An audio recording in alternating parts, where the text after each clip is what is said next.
Hello, dear listeners. 2 quick programming notes before we get started. Number 1, this is an episode about Princess Mononoke. We are going to be referring to the women in Lady Eboshi's employ using the same term that they do in the movie. If you have little ears in the room and don't want to explain what that means, be aware. The other thing is, as you will hear, Tom was still sick at the time of recording. He is actually also still sick at the time that I'm recording this. This thing is just not letting go. And so, as alluded to in our April Fool's Day episode, we've been drinking a lot of hot toddies. Either I mixed my last hot toddy really strong without being aware of it, or I was recording on an empty stomach or something. I honestly don't remember. I don't remember a lot about recording the end of that episode because, as you are going to hear, in parting thoughts, it hits me like a freight train. I was not intending to record a PG-rated episode of Book Club of Dread, but that is apparently what I'm doing while poor Tom is hanging out recording a regular episode of Wonderful World of Darklords. So, apologies. Enjoy!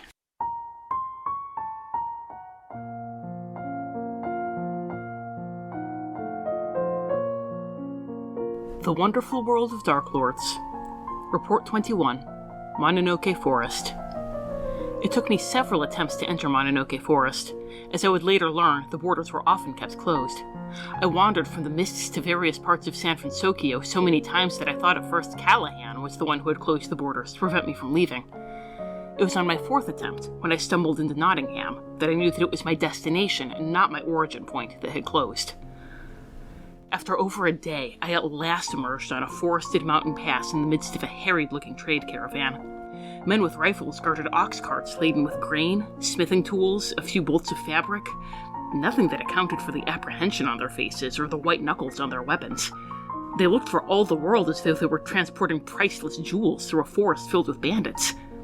Although they were shocked by my sudden appearance and assailed me with questions, they went silent at a word from their leader, and I soon learned what frightened them. As at least half a dozen dire boars burst from the forest in front of us, a pair of dire wolves set upon us from behind, hemming us in. The men panicked, firing their rifles, and only the cool voice of their leader kept them from breaking entirely. For my part, I assumed my form of dread and used an eldritch blast to aid them in the battle. The wolves retreated after knocking the heaviest of the ox carts from the cliff, and I caught sight of a young woman riding one of them as though it were a horse. The boars fought to the death, their bodies tumbling from the mountainside to join the lost supplies. This was my introduction to the animal gods of Mononoke Forest, the people of Irontown, and the never-ending thirst for conflict that drives them both to destruction. Welcome to Wonderful World of Darklords. I'm Tom. I'm Rachel. And we're discussing how to convert Disney movies to Ravenloft Domains of Dread, because when Disney had distribution right for Ghibli movies, San was Rachel's favorite Disney princess. Yes, she was. Along the way, we'll look at the Darklord, the domain itself, and some plot hooks and adaptation ideas to integrate the setting into your own campaign. Today's episode, Princess Mononoke. So yes, we are continuing the tradition we started last year when we did the last Unicorn or April episode. Chaos reigns. Chaos reigns. It's the season of misrule. We are not doing a Disney movie, except it was briefly because Disney had distribution rights. This was a little bit more of a gray area. Yeah, there were a lot of missed opportunities to have a walk-around San character in the park. I've been to anime conventions. I've seen lots of walk-around San characters. As you may be able to hear, Tom is still struggling with that cold, so I might be doing a little bit more of the talking than usual. Normally, Tom kind of takes sound raspier than usual, only not usual because it's been this way for a bit, but I'm so sorry, honey. I apologize. The people in our Discord who have been doing playtests for Tom's game can testify. We are living on hot toddies. They got to watch me tend bar in the middle of a game. Mid-session. Anyway, going from tending bar to Princess Mononoke. I'm not sure what the segue would be there. Yeah, I don't either. So let's just jump right in. Okay. All right. So Princess Mononoke was a very formative film for both of us. This is another one of those like Last Unicorn, we sort of demand a framework to talk about it. Yes. And to try and put our own spin on it because it was so, like Last Unicorn, it was so important for us. Yeah, for us, it came out, it had a very limited release in America. Theatrical release in America, and I believe 2000, 1999, 2000, somewhere there. I was a high school junior. I was a high school senior, I believe, so 1999 or 2000. And it was That was kind of the beginning of anime starting to become more mainstream in America. Yeah. And I know that was when I started getting into anime, because up until then, it was like a lot of the stuff that you got was really not stuff I was interested in seeing. Yeah. So... But then Princess Mononoke happened. It's like, oh, this is why people like anime. Okay. Yeah. It was the first anime I ever saw in a movie theater. It was the first anime I remember reading reviews of. I hunted down as many reviews as possible because I just wanted to sort of marinate in it. I was in like the anime club in high school. Shockers. Please, I'll give you a minute to lift your jaws off the floor. And like we all did a big trip. Like once or twice, and we tried to like cajole our friends to going, and I think I tried to get my siblings to come with me. I went to this one theater in the area that was showing it like three or four times. It was so good and so amazing. I was not in the anime club in high school because my main experience of anime before this was Warriors of the Wind, the horrifically butchered. Yeah, well, maybe that'll be our stinger, or maybe you'll just have to, figuratively buy me a drink on our Discord and I'll tell you the story. But it's the horribly butchered, like, 80s release of Nausicaa. Yeah. It was real bad. And, it was Nausicaa, so people were talking about how it was, like, so great. And I was like, this is the best anime can do. Okay, all right. But no, now we know. Now we know what the best anime can do. This also is probably the closest we are ever going to do to a Pocahontas domain. We were originally, when we were looking at this, we were thinking about this as being like our Tarzan domain.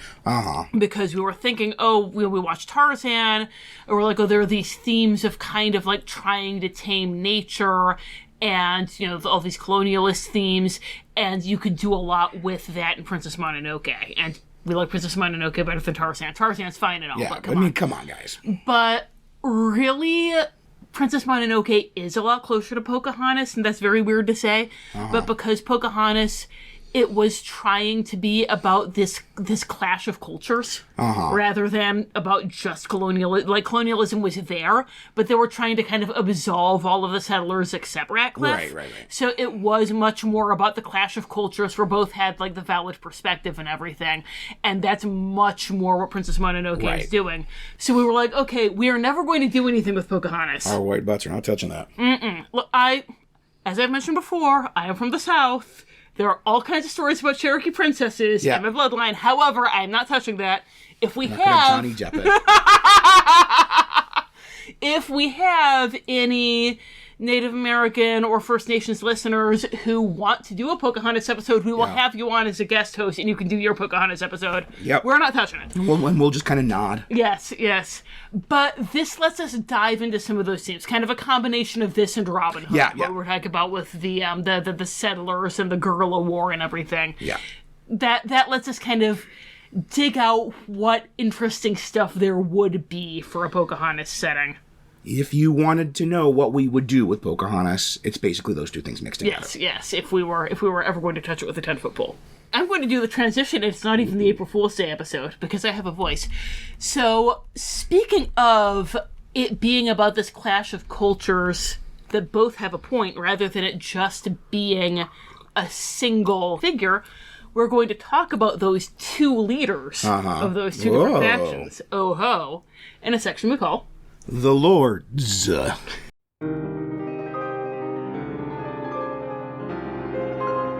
Lords.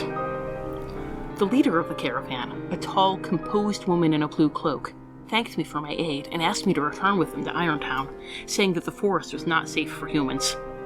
I soon learned that her name was Lady Eboshi, and that she commanded almost supernatural levels of devotion from her people. Eldritch Sight proved, however, that almost is a vital word in this case. Their love stems not from magic, but from her force of personality, and from the largesse she has shown them. Apparently, Lady Eboshi saved many of the people of Irontown from desperate straits, buying the contracts of unhappy brothel girls, bandaging the wounds of lepers, and providing all of them with a sense of community and purpose. Small wonder that their loyalty verges on fanaticism. Given what I have seen over the course of my journeys, I expected conditions in Irontown to border on slavery, but despite the hard work, the people there find joy and dignity in their labor. They do, however, live in fear of the forest spirits, the massive, intelligent animals that attack their caravan, led by a young human woman they call the Wolf Girl, or Princess Mononoke. Eboshi claims that the wolves stole Princess Mononoke's soul, and that if she is able to destroy enough of the forest, the girl's humanity will be restored. Conveniently for Eboshi, this deforestation would also provide access to the rich veins of iron within the mountain. Reading between the lines as the people of Irontown told me about their valiant leader, I saw a picture that was less flattering than the one they sought to paint.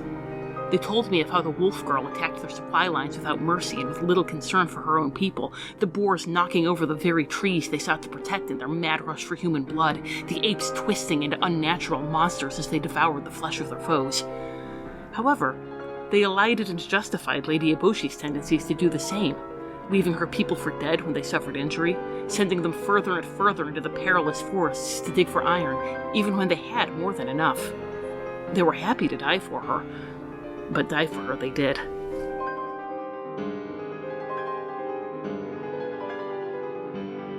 So yes, you heard that right. It is not the Lord, it is the Lords, because in this setting we are imagining co-Darklords.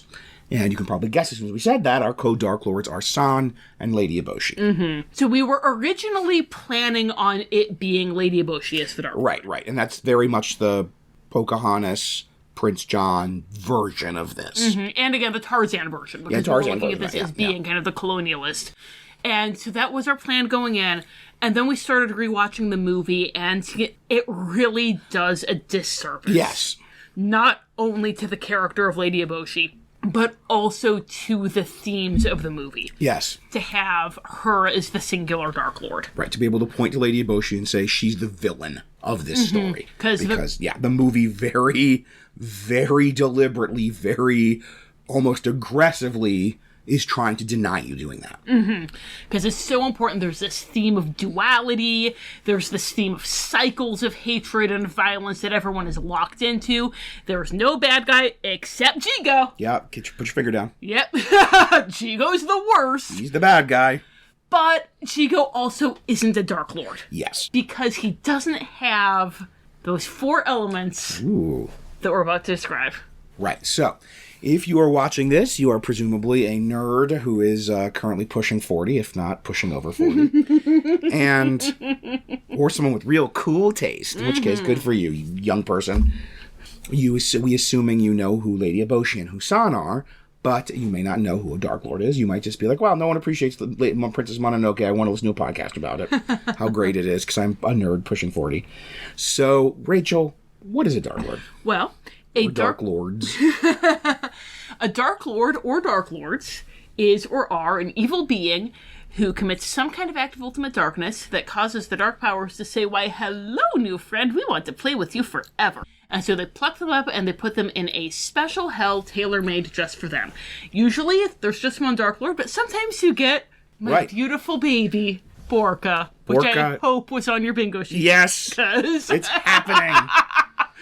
We haven't done this since Jack Skellington and Oogie Boogie. Yes, so. I love that there is the precedent of Borka, not just because it's great, not just because it brought my wife Borka a lot of joy in her life, but because it gives us that to say, no, you can have co-Dark Lords. Co-Dark Lords is a thing. Yes. That is an established piece of Ravenloft canon. It's like with when we did Nightmare Before Christmas, it's like we could make this work because you had the Nightmare Lands. Or even Neverland. You had these sort of weird pan-dimensional domains established in the canon. And similarly, in the canon, there can be co-Dark Lords. Yeah. And here they are.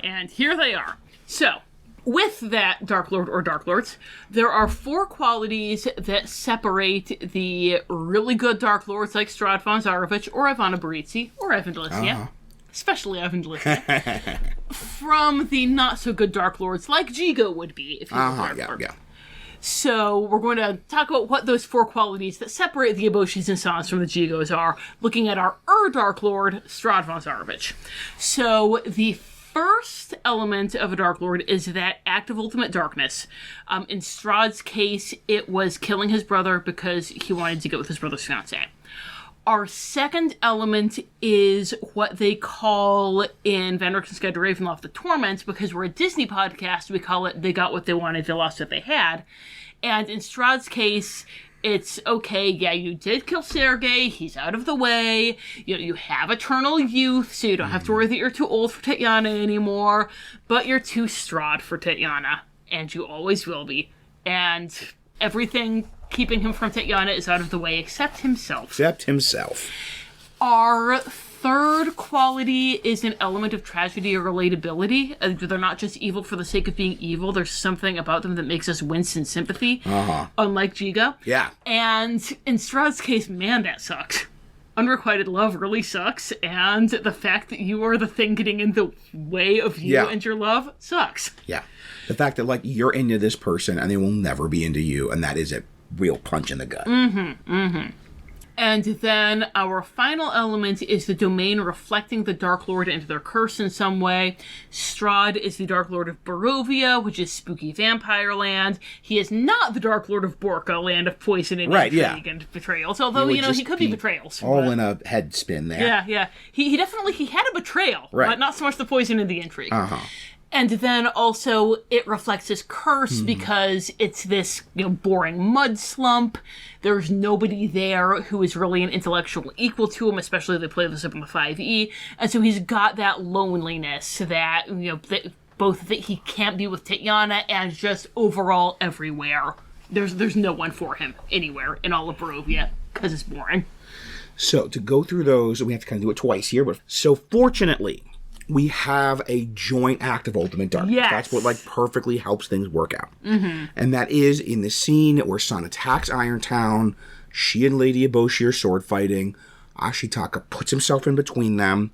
This is our timeline divergence. In this scene, they both kill Ashitaka. And Ashitaka is someone who helped them, who was innocent, who was not involved in their battle at all, who they both kind of saw, San not so much, but he tried to help her. He called out that it was a trap, and he tried to help her. And he, came over to check on her and was, standing over her clearly not in an aggressive way when she woke up. And so both of them had full awareness that this is a person who's totally innocent and indeed has helped them. And yet they both killed him because he was stopping them from killing each other. So they both sort of absolutely gave into that hatred, which is a word you're going to hear repeated a lot in this episode. Soon all of you will know their hate and suffer as they have suffered. And we are imagining that when they killed him, and he was about to do the speech about how this is what hate looks like, and when they killed him, he died, and this sort of hate plague spread out. There were those, spectral tentacles that were coming out of his arm, as he went up to them, and it just kind of, exploded out of him. Right. Kind of Spirit of the Forest going Nightwalker style. Exactly. And just filled everything. And in the confusion, San's able to escape because she's like, I'm out of here. So our status quo of our domain is basically 15 minutes after Ashitaka leaves Irontown. Only Ashitaka never left Irontown. So we have Lady Eboshi as head of Irontown. And San, we had Morrow get wounded.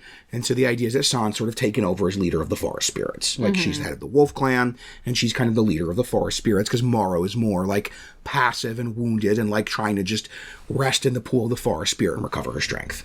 Yeah, Morrow is the main part where we're going a little bit more than 15 minutes out, because Morrow is so awesome that she would she would take the reins. And granted, Morrow could be a co-Darklord, because Morrow is also locked in these cycles of hate, but she's not as psychologically interesting as San. Right. So we're having her be more like she is right before she dies at the end of the movie. She's just kind of laying in the pool of the forest spirit, and San can go to her for advice, and it takes all of Morrow's strength to give her that advice. To and talk she goes to her, sleep. Yeah. And so also it helps us parallel the two. Now they're each not just representatives of their faction, but the leaders of their faction. Yeah.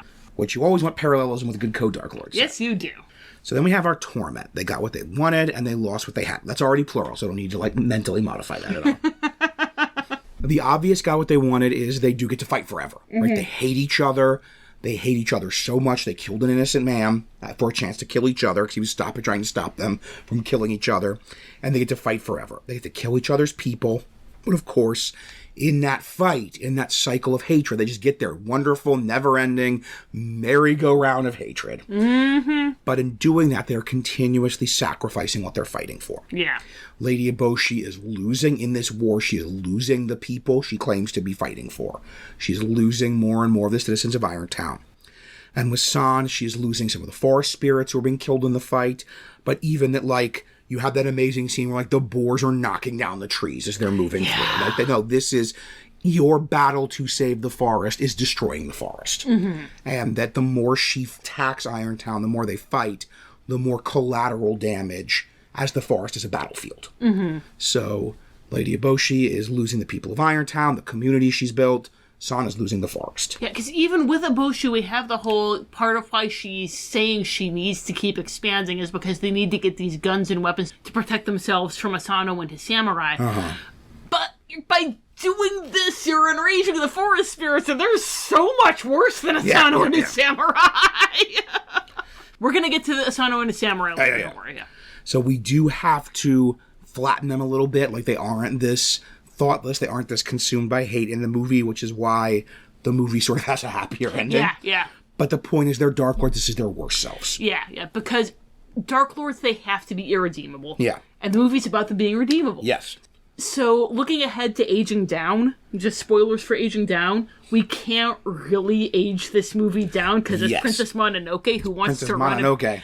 But that Aging Down is going to be kind of the, if you want to do sort of a softer version of this setting, where Lady Eboshi and San are more the characters that you might have fallen in love with from the movie. You just take away some of that Ravenloft metaplot status quo. Yeah. And you could just take a lot of what we're doing, have it not be in Ravenloft. And have the same story for a lot of the things we're doing. But if you want them to be Dark Lords, then they gotta be awful. If you really want to play up that they're eternally locked into a cycle of hatred. I love San. San is my girlfriend. You have a t-shirt to that effect. I have a t-shirt to that effect, and, the vast majority of the PCs that I play either have a straight line to San or to Jessica Jones. But this is what we gotta do. It's our commitment to our art. Then we have the element of tragedy and relatability. They're tragic and relatable. This is the genius of this movie, and this is why this movie, if you see it when you're a teenager, it's just like a nuclear bomb in your head. They're both fighting for good causes. They are both fighting for sympathetic causes. They are both likable. They are both good. There is no bad guy except Jigo, but in this conflict between Irontown and the forest, there is not a bad guy. Yeah. And that is the most mind-blowing thing if you hit this at the right age. Like Lady Eboshi, she really does love her people. It's not just a line. Yes, she absolutely is committed to her people, and she really is building a better world. And San really loves the forest, loves nature, and people are destroying it. Yeah, and even San, she is reining in some of the excesses. Like, she tells the apes that they can't eat Ashitaka because it's going to turn them into something horrible. Like, she stops one of her wolf brothers from eating from Ashitaka, too. Yeah. Then we have the domain reflects the Dark Lord's personality or curse. And it's kind of pretty obvious that it is this domain of the cycle of hatred. Not just they're forest spirits, so it's a forest, the end. No, this is the domain of the cycle of hatred. This is constant conflict, constant war. We mentioned the big Ashitaka hate explosion. Yeah. And that, that infection, that hate is this infection that's infecting more and more and more and more of both the people and the forest spirits. That everyone in this world has eyes clouded by hate. And the two women are the manifestation of that. I know you always come back to that scene, the scene that we're talking about where they're fighting, and there's just the ring of people surrounding them, screaming, skin her alive. Right, kill her, cut her up. This is hate. And these are good people. These are good people. The movie just seen them, The movie just spent the last 15 minutes making us fall in love with this community. And then it's showing us that ugliness and that hatred that's infecting their hearts.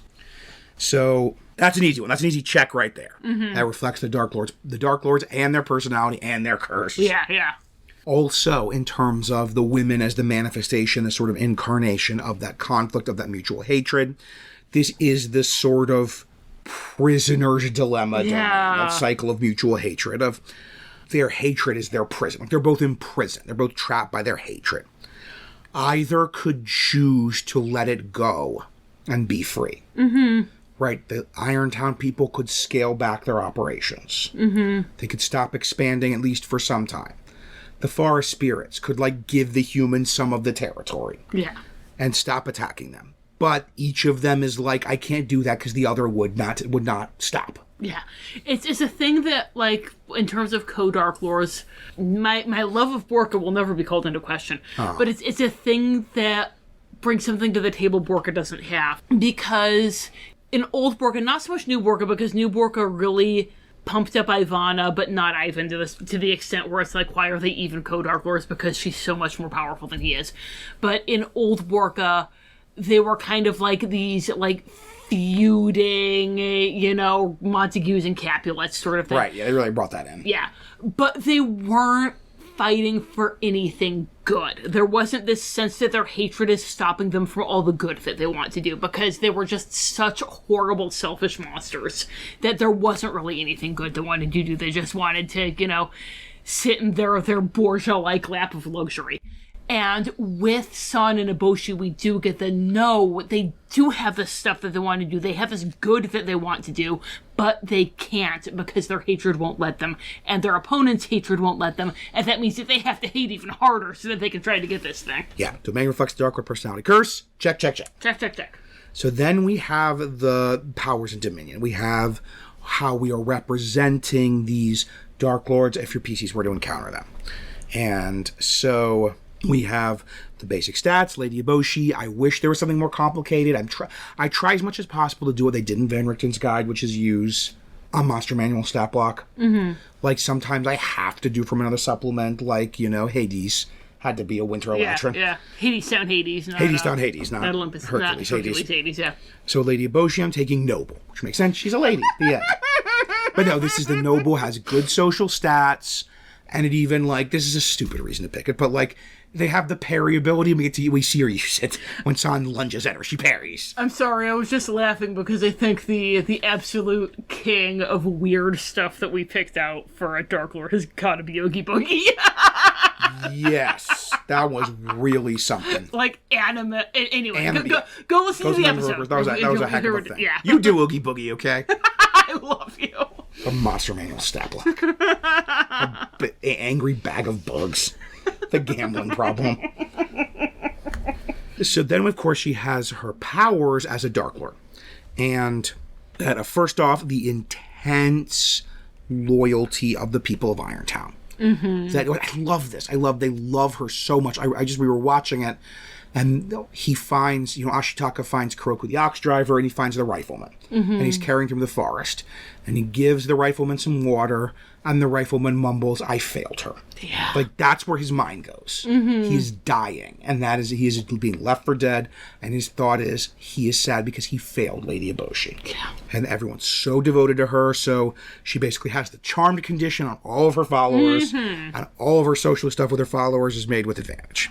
And then the other big thing that will make her different from a normal, like, super charismatic, super popular, beloved feudal lord is the guns. Mm-hmm. That she knows she's involved in the design. She's not like the one designing the guns. That's the lepers, but she's, like, very involved in it. She clearly knows all the technical stuff. Mm-hmm. And so we're imagining, and it's going to be a big thing we're going to talk about later, that she can build guns, she can forge guns. If she's involved, they're actually magic weapons, and they overcome any kind of damage resistance. Yeah. Because she can make guns that kill the god. Mm-hmm. So this is going to be a huge point later for your PCs to enter the story, but basically she has the Darklord power to make magic guns. Yeah. So what about San? So for San, we're looking at the scout for the base test for her, and I know that I'm taking point on the San description, but you're the one who knows what all these base stats mean because I'm a 3.5 girl, so how did you tell us what the scout is? Well, scout, it's pretty much what it sounds like. It gives you some good combat, and it gives you some good, like, useful skills, like some survival, and I think some nature, and kind of, it's kind of the NPC ranger in the monster manual, and I mean, that's her, right? Yeah, I mean, ranger barbarian. Yeah. Cross-class, oh, yeah. But in terms of, like, the skills, we want her to have good stats. Like we want her to have a good survival roll. We want her to have a good, like a wisdom, like a nature roll. We want her to have, like, a good perception roll. Like, Scout gives you all that. Yeah. Dear listeners, this is why Tom always does this part. I have no idea what all these 5e things mean. Yeah, it's kind of the NPC ranger. Yeah. She has speak with animals, obviously. Like, even the animals that don't talk, like Yakul, she talks to Yakul, and Yakul tells her everything. Yeah. It's not like she can only talk to a Kodo or whatever. She can talk to Yakul, too. The animal spirits, they treat her like a wolf. Right. Like, even though she's human, she is treated like a wolf in her interactions with them. They respect her authority. Right. Like, every now and then you'll get a thing like Wolf Girl does not care, Wolf Girl is human. But for the most part, But, like, that's a power move. That's like a power move, right? Yeah, like, that's not like, this is just how I perceive things. That's a move. Yeah, like, she is shocked when they go there. Yeah. She has the scent ability, she has a moment where she says, "I smell like a human." Right, like, she can smell, like, the human scent, as opposed to when she's wearing her wolf stuff and not having bathed in however long. And then, speaking of the fact she's barbarian, Yes. she rages. Right. We got to see her rage. When she's going after Eboshi, that is such a barbarian rage. Feral. Yeah, she is. I love her. I love her so kind of like, much. you know, I love her. If you asked a random D&D person to just, like, give a quick stat block for San, they'd probably be like a ranger with a rage ability. Yeah. That's kind of what we're doing. Yeah. And finally, we have the power all Darklords have, except, as we've mentioned, Prince John and sort of Shu Khan. So we're all kind of bringing in the nature guys. They're kind of are orbiting this domain. Also, Ivan Delisnia. Yeah. Because we're doing something a little different with our co-Darklords, because in Borka, only Ivana can close the borders. I think that's still the case in 5e. I know that was the case in the older stuff, that she was kind of the more dominant personality, so she could close the borders, but Ivan couldn't. So we are imagining that either... And this is great. Like, they're like locked into sharing. They have their get-along shirt. So main is their get-along shirt. But either of them can open it or close it. But they can feel when it happens. So that, like... Lady Eboshi can send out caravans to get rice, to get food, like we see while we meet her in the movie, right? Like, San can be like, haha, you're gonna starve. I can just starve you out by closing the borders because you don't have farms around that blasted wasteland. Yeah. And, like, the whole, that kind of, Lady Eboshi is what we're imagining in this instance, she's, like, kind of expending the mental effort to keep the borders open. It can't be like, she opens the borders, San closes the borders. She opens the borders, San closes the borders. It's like, no, she's like exerting her will to open the borders, and San can't gainsay that. Yeah, but San can feel her holding the borders open, so knows she's moving. So can set up an attack. That's how we have this scene where they're bringing in the rice caravan, and Morrow and the wolves have set up this attack on it. Yeah. This raid. So Lady Eboshi constantly, she needs to export her iron. She needs to import food. It is a huge weakness she has. San can't starve her out, but San can set up raids, can set up supply raids, can set up traps and ambushes, like we see in the movie. Yeah. And then meanwhile, San, she can also close the borders and open them. But if she's exerting her will, closing the borders, she has to sleep eventually. And if she, like, waits until she's just exhausted and passes out, then she can't be, you know, there leading the attack when Eboshi is going on. So they have to kind of have this balancing act going on. Right. And either way, we imagine the forest becomes impassable. That no matter what way you go, you just get turned around, you get lost, the trees, the thicket gets so thick that you just cannot push through them. And that's not as thematic for Lady Eboshi, but we don't think she probably closes the borders very often. Yeah, so, yeah. You know. It's not in her interest to close the borders. Maybe if she wanted to keep Asano out, but yeah. So the last thing we like to do in this section about the lords is we like to give the role-playing trait ideal bonded flaw in the style of Van Richten's Guide to Ravenloft, which they are quotes the Dark Lord is giving. We try as much as possible to find quotes that our characters give, and normally that's double the work this time. So we have two sets of quotes we have to come up with. So we divided the work. We quoted, quote-lorded this one, like our co-Darklords. If you're a patron, you've heard this already because it was part of our stinger on the Hades Town episode that was on Patreon. It got cut. But there's, spirit animal obviously is culturally insensitive and has gone out for obvious reasons. Then we replaced it with Patronus, which also went out for obvious reasons. Hey. Lady Eboshi is Tom's warlock patron. She might be. And San is my warlock patron. Yeah. Together we fight crime. And this came up in the Hades Town episode because Hades is Tom's warlock patron. I mean, like, if Hades was a lady in feudal Japan and single, he would basically be Lady Eboshi. Yep. He fashions things of steel, oil drums, and automobiles. Yeah, right? Lady Eboshi would be like, I like the cut of this guy's jib. He's really misunderstood. He's just trying to help everybody. Anyway, so we will give the quotes that we've come up with and discuss what we think are the best role-playing trait, ideal bonded flaw for two characters that we have to do. So we're going to be starting with Lady Eboshi, who we do, I think, technically see before we see San in the movie. Yes, we definitely do. And she definitely has dialogue before Yes, definitely has dialogue before San. If you don't count Go Away significantly before San. I looked up quotes for Lady Eboshi, I think. Could be those role-playing trait, ideal bond and flaw. This is things the GM could use to help role-play interactions with Lady Eboshi. So this is a long one, But I think there's definitely at least a piece of this we'll be able to pull out for one of these things. I'm not going to do many driver impressions as much as I might. I might want to. The quotes just don't sound right without that English. Yes. Oh, she's so English great. molasses voice. Help me kill the forest spirit. Without that ancient god, the animals here would be nothing but dumb beast once again. Once the forest has been cleared and the wolves wiped out, this desolate place will become the richest land in the world. That last sentence could totally be an ideal. I'm strongly thinking ideal for once the forest has been cleared and the wolves wiped out, this desolate place will become the richest land in the world. Yeah.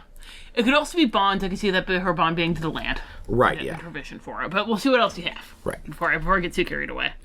Now watch closely, everyone. I'm going to show you how to kill a god of life and death. The trick is not to fear him. That's a good one. That's a good ideal, too. That's a good ideal and a good trait. The flaw is tricky. Because he doesn't, say the flaw in dialogue so much. But I think this is a one I think I'm really leaning toward for flaw, not to spoil not to thumb on the scale. Getting a little bored of this curse of yours, Ashitaka. Let me just cut the damn thing off. It's gonna. She's stressing out and the mask's coming off. Yeah, and just the reducing to going to violence. Cut off a wolf's head and it still has the power to bite. I love that quote. Don't know if it's as revelatory about Lady Avoshi. Yeah. This is the latest rifle I've asked these people to design. This will kill forest monsters and pierce the thickest samurai armor. I'm totally using that for one of her powers. Yeah. The legends say the blood of the great forest spirit can heal anything. Perhaps it could cure my poor lepers. Might even be able to lift your curse, Ashitaka. So that's another potential bond, I think. Yeah. Might be able to cure my poor lepers. So those are the ones I pulled out as I think the best choices for these potential things. So what do you think? We got a couple of things bandied around, a couple of thumbs on scales for certain ones. I think for ideal, in the movie, it might even be more likely to be the leopard. Right. But this is Aboshi's worst self. This is kind of the most evil version of Aboshi. She just wants to win. Right. So I think the once the forest has been cleared and the wolves wiped out, this was the richest land in the world. Yeah. And even it's that's her ideal. That's what's guiding her. All the thing that guiding her choices is that kind of dream. Yeah. Or maybe that could be the bond and the watch close over and I'm going to show how to kill a god. Oh yeah, I love that. It's not to fear him. That could be ideal. I love that. Yeah, because that's going to be that's her whole thing. That she's not. There's a line I'm totally using for some quote in the write up where it goes, she's not even afraid of the gods. That woman. She's not afraid of anything. Yeah. And that being very much kind of a thing. Another thing that guides how she role plays is though she's not afraid of anything. And then I think from these, cutting the damn thing off is a good bond and a good flaw. Okay. She's bonded to cutting it off. Okay, role-playing trait. I feel like trait, actually, we might need to dive back in and get this. Right. She's talking to Ashitaka because that's the face she's putting on for the PCs. Right. I know you were going for the ones that are kind of much more getting to what we're seeing as her actual motivation. Right, in the conflict, the conflict. But I think we might need to kind of dive into some of that, first him coming to Irontown. Maybe something like, hang on, let me look up the quote. All right, so not to step on your... No, you're fine. All right, but there are two that kind of jump out at me for trait that are more than just kind of her being, offering to send up sake to the lepers. Right, which, is great and all, and it's why we love Lady Avoshi. Right. But the two that kind of jump out at me for thoughts, and this one involves doing a little dotting / classic. Putting the... Code of classic. It would be... Does that right hand of yours wish to kill me now, Ashitaka? ... It would have to kill all of us to be at peace. Oh, that's a good thought. The ... So, kind of the very calmly asking if it has to kill him, the reasonably presenting things. I think it ties in a cycle of violence. The idea is you have to kill all of us to be at peace. Yeah. Or, this is the one that I'm kind of leaning toward. My turn to thumb the scale. Can you hear me, Princess of Beasts? If it's me you want, here I am. If you seek revenge for all the animals we've killed, well, there are two women down here whom I'd like you to meet. They'd like revenge as well, for husbands killed by your wolves. Oh, yeah, that one. And so, the leadership, if it's me you want, here I am. Again, the courage, and the, again, cycles of violence. Yeah, and even just, it is a cycle of violence. It's this sort of claiming moral superiority. Yes. You don't have moral superiority over me. Here are two women whose husband you killed. It is the leadership, but it's also the power of the people, the populace, and even the showing genuine concern for the people. Right, yeah, and even just kind of the way coming at things sideways. If the PCs were we're going to attack Lady Eboshi, she would do something. They're well, now we feel horrible. She would, yeah. I don't want to attack. I don't know what to do now. She put them in a tailspin, just like Ashitaka. Yes. Then we move on to a female leader trapped in the cycle of violence, but a person, a lady of lesser words, less of a talker, more of a doer. So what do you got for San? Yeah, this was tricky. Yeah. Yeah. I was like, are you Lady Boja, honey? I will do San, because she's my girlfriend. You were like, I want to do San. I'm like, okay, baby. You didn't see the potential in her because you don't love her like I do. Show me. I've had a crush on San for decades. All right. Anyway, I'm not afraid to die. I'd do anything to get you humans out of my forest. Right. It's basically that entire scene. Sure. Yeah. Next quote. And I'm not afraid of you. I should kill you for saving her. I feel very strongly about this one. That woman is evil, and there's no one who can stop me from killing her. Ooh, yeah. I hate all humans. I hate all humans. Are you crazy? Just what happened to make the ape tribe change this way? Since when do apes eat the flesh of a man? Like, kind of the idea of it spinning out of control. Right, the idea that she's actually is kind of almost more of a moderating influence. Right, she's kind of wigged losing out. Control. And then along a similar note, you mustn't give up. We'll find a way. The forest spirit is with us. Go on planting the trees, and someday we'll beat them. Okay, that's got to be the ideal, because that is like idealistic. It's literally idealism. Yes. It's not as context dependent as the ape thing. Yeah. It's like, don't give up, keep planting the trees. Someday we'll beat the forest spirit is with us. Yeah, and even you could have that be with this kind of more violent version of San, that it could be don't give up, killing humans. Right. Yeah. And even that is that whole, like with kind of Eboshi and some of the community stuff, this is the whole, no, she legitimately cares about the forest. There's that part of her that is saying, no, keep planting the trees because someday the forest will return. Yeah. And even the believing in the forest spirit. Right, yeah. And then, I feel very strongly about this one. Stop it. I'm a wolf, you hear? Stop it, I'm a wolf, you hear? Oh, that's good. Are you thinking that for Flaw? Yes. Okay, cool. I was also thinking the I hate all humans because she is human, so you have that complexity. But yeah, kind of hitting that same note of this is a person that's kind of living a paradox and living a contradiction of what her own stated things. Yeah. I feel Stop it, I'm a wolf, you hear? I've always found that just so tragic. Yeah. So, okay. Well, let's start with the role-playing trait. Like, what is... Actually, what about... Let me back up a little. The mustn't give up, what if we made that the bond? Because it's the whole sort of the forest. And then the ideal... I don't know if that should be the bond, the ideal, or the I'm not afraid to die, do anything to get you humans out of my forest. I was thinking the bond could be that woman is evil and there's no one who can stop me from killing her. Yeah, that's the core relationship, yeah. And then we have our bond. Yeah. So, I love that. That woman is evil. And there's nothing that could stop anyone. What do you got? Okay, so I'm not afraid to die. We have to have, if we're doing you mustn't give up as the ideal, mustn't give up right away, we have to do the I'm not afraid to die as the trait because it parallels Lady Eboshi. Yes. And her, the trick is not to fear. I've seen this movie I don't know how many times, and I just noticed that. Awesome. So, we've got I'm not afraid to die, doing things that you humans out of the forest as our role-playing trait. Our ideal is don't give up, the forest spirit is with us. And once again, it means even both of their ideals are kind of about the territory. Because Eboshi this will be when we clear the forest, this will be the richest land in the world. And hers is don't give up, the forest will grow back someday. Yeah. Bond, that woman is evil. And nothing stopping me from killing her. And Flaw, I'm leaning the I'm a wolf you hear. Do you like that or the I hate all humans? I'm fine with I'm a wolf. I know it means. I know it's very important to you. She's my girlfriend. I know she's a wolf you hear.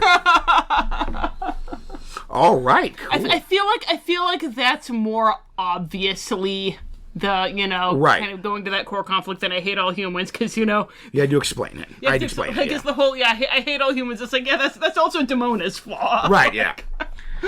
And Shere Khan.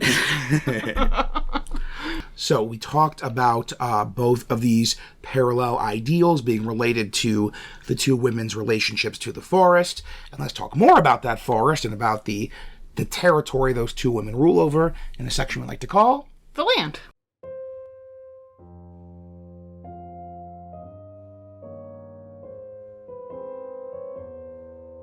The Land. Irontown is surrounded on all sides by Mononoke Forest. It has no farmland. Even if the pollutants from its refineries left the soil arable, I doubt the forest spirits would leave any farmers in peace. and so the people must regularly undergo dangerous supply runs through the forest in order both to feed themselves and to sell the iron and magical rifles that their blood purchased. The people's descriptions of the supply runs lead me to suspect that both Princess Mononoke and Lady Eboshi have a measure of control over the land's borders, and that both prefer them closed as often as possible. The wolf girl wishes to starve out the villagers, while Eboshi seeks to protect her precious iron and guns from attackers. Despite Irontown's fortifications and considerable firepower, her fears are justified, as the quality of their weaponry has proven an enticing target for many a would-be conqueror. To hear some of her people tell it, Irontown has fended off more Felkovnian invasion attempts than Darkon has. As for the forest, the people claim that there was once a powerful spirit who ruled over all of it, a sort of local god who held dominion over life during the day and death during the night. This is no mere mythology, as several citizens of Irontown have seen its massive Nightwalker form with their own eyes. Eboshi seeks to kill it, an act that would surely destroy all of the forest's magic and power, but it has not appeared in years, and she's desperate for someone to find reports of it. I could not have asked for a better opportunity to enter the forest with the blessing and support of Irontown than to pretend to seek the forest spirit for them. And truthfully, I would have been delighted to find it, although I would not have shared its whereabouts with Eboshi. I refused their offer to take a rifle with me. I claimed that it was because I did not know how to load and fire it, but in truth, something about it felt strange and wrong in my hands. I now believe that this hesitancy saved my life. So we are calling this domain, as it says on the cover, on the title, Mononoke Forest. Once again, it's not a great name, but Irontown might be better, but we want people to see this on DMs and go to know what we're talking about. Yeah, Irontown's kind of vague, and Mononoke Forest, it's a Japanese word for demon. Like, it's not like, Princess Mononoke is proprietary. Yes, exactly. Can't copyright that. Ha-ha. Thanks again, mythology. It's like Akuma Island back to Big Hero 6. It's like, no, it's a word. It's a real word. So before we get into the specifics of Irontown, or the Mononoke Forest, similar to but legally distinct from the Forest of Princess Mononoke, we are going to talk about some of sort of the general stuff in that setting. So the domain in general is, as we kind of mentioned, we have Irontown. It is surrounded by these mountains, these forested mountains, these like thick primeval forests that have never been tamed. Incidentally, dear listeners, we will put a link in the show notes. There was like an actual park in Japan that was used as the visual reference for the forest in the movie. That's where the art in the DM's Guild supplement comes from. We'll put a link in the show notes. Look it up on Google. It's oh my god. It's amazing. Because you're like, oh wow, Princess Mononoke is real. Like Akoto's gonna appear on that rock. Yeah, and thanks. I know those tusks anywhere. Tourist who put your stuff on Creative Commons. Mm-hmm.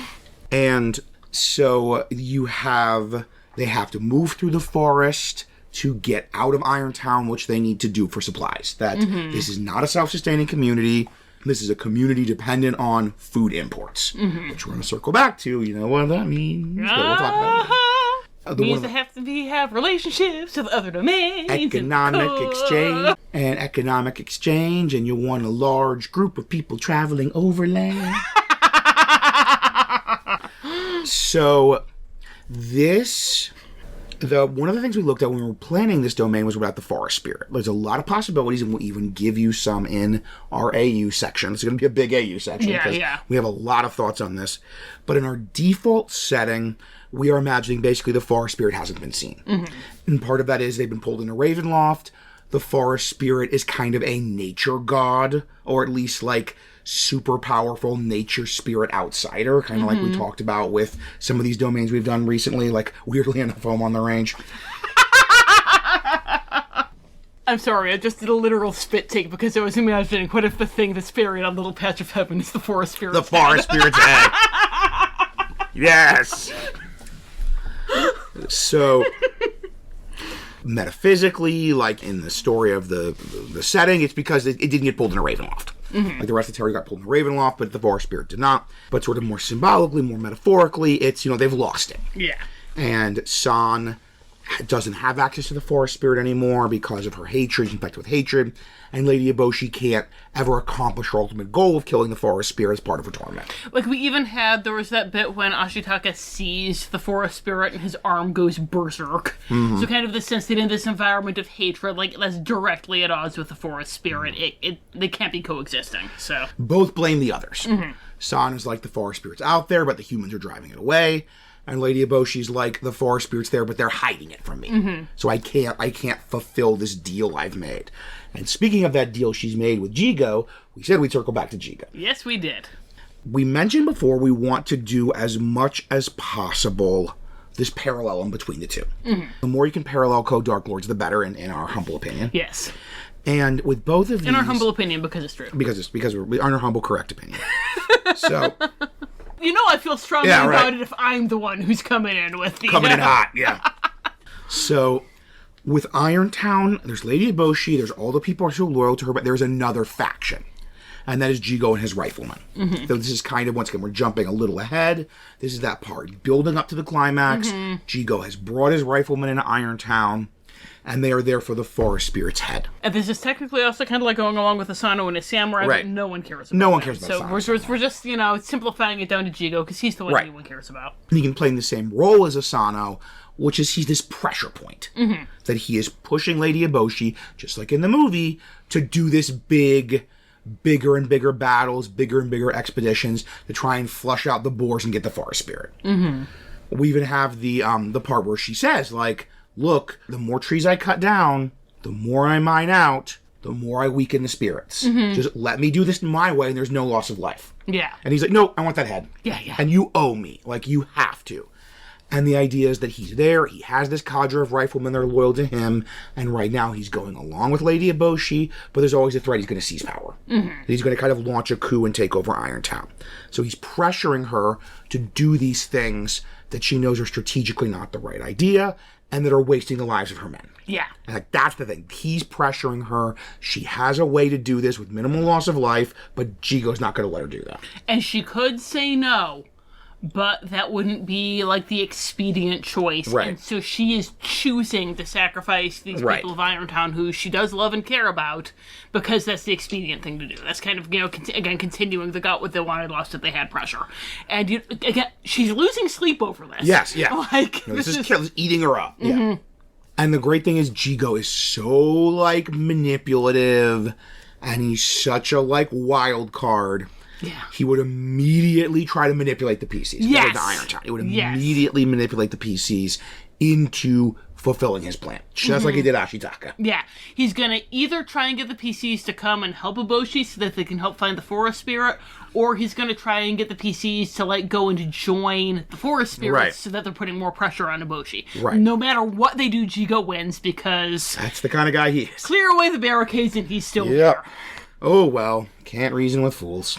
I recently saw a thing in a nerd group on Facebook about who's the person you flash to when you think of chaotic evil. And I don't think anybody said Jigo, but it's Jigo. Yeah, he's always got an angle, and he's not a person he always ends up on top. He always lands on his feet. No matter what happens, he always lands on his feet. You even have the whole, if you're going to kill a god, have someone else do your dirty work. Like, he always lands on his feet. But we mentioned parallelism. So our parallelism with Jigo is San and the boars. Yes. Is Akodo and the boars. The one thing with Eboshi and her whole, I'm doing that, I'm taking out the trees, there's no loss of life, is Akodo's coming in and saying, soon will be nothing more than squealing game that the humans hunt for their meat. Like, he knows that this cutting down the trees thing is working, and he's not going to stand for it. Right. And so he's really pressuring San to also go in and be aggressive. Right. And in the movie we had Moro, and Moro had enough clout and was, this was Akodo coming into her forest. She had the standing to say, you do what you want, I'm staying out of it. But, San, number one, she's a lot more hot-blooded than Moro. Right. Like, she does want to go along with this. And, number two, there's part of San that probably feels like she has to go along with this because San does not have standing with Akodo. Like, So, just like with the whole, Eboshi has her, minimal loss of life way. Just let us do our thing and we'll win eventually through attrition. San, if you think about the beginning, they're doing these very smart attacks. They're doing guerrilla strikes. They're hitting supply lines. You even have the watching it with our kids, okay, San and the other two attack. The older two kids, I should point out, not the 5-year-old, the tweens. Gotta learn about life sometimes, honey. But San and the other two attack. They distract them, give them the fire off, and then Morrow comes up the other side and ravages the others. They are playing there. What are they hitting? They're hitting the supply lines. And then you have an assassination. Like, San knows the smart play here is to fight a guerrilla war. Hit the supply lines, do these hit and runs, starve them out. Maybe an assassination hit or two. Because if they get rid of Eboshi, then everyone else is going to run. But Akodo wants to do this full frontal assault. He wants the glorious... Yeah, it's stupid. The glorious charge of the Boar Brigade into the jaws of hell. And similarly, it's stupid for Eboshi to do a set-piece battle. Like, there's an enormous... She's going to win. But it's an enormous loss of life. An enormous unnecessary loss of life. To do a set-piece battle. As opposed to, once again, just pushing and winning through attrition. But both of them have this force pressuring them, who's technically a subordinate, who's like, I'm going to go along with you for now, you're in charge, wink, wink, but who's pressuring them to do this stupid tactic. And with Jigo, again, going back to the Jigo playing the PCs, he's the one who wants them both to destroy each other. So he's really ideal for dragging in the PCs to play both sides against the middle. Yes. So each of them, parallelism, that's what we're going for, is being pushed to strategies they know are suboptimal and stupid and wasteful. And of course, they each blame the other. Of course, this just makes San angrier at Lady Eboshi, and Lady Eboshi angrier at San. Yes. Thinking about it, maybe that would be kind of the purpose of having a Lord Asano-like figure, which we're going to talk about later, how to have a Lord Asano-like figure who's actually interesting, would be to kind of be the parallel to Akodo of he's not playing both sides, he genuinely is like pushing Eboshi, but also like wants to take Irontown. Like maybe that would be the advantage of having an Asano-like figure who is a true believer. Right. But just no one cares. No one cares. We never even see Asano. Like, yeah. He just kind of represents the political class.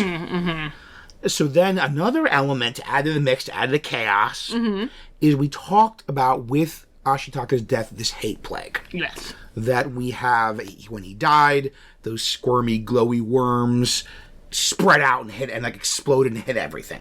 And as more of them die, more of them, this hate infection is spreading. And on the one hand, they get in people and they push them to recklessness. Like you have people in Irontown, people in the Forest Spirits. It's in their heart and it's pushing them to recklessness, giving them strength, but making them even more stupidly violent. Yeah.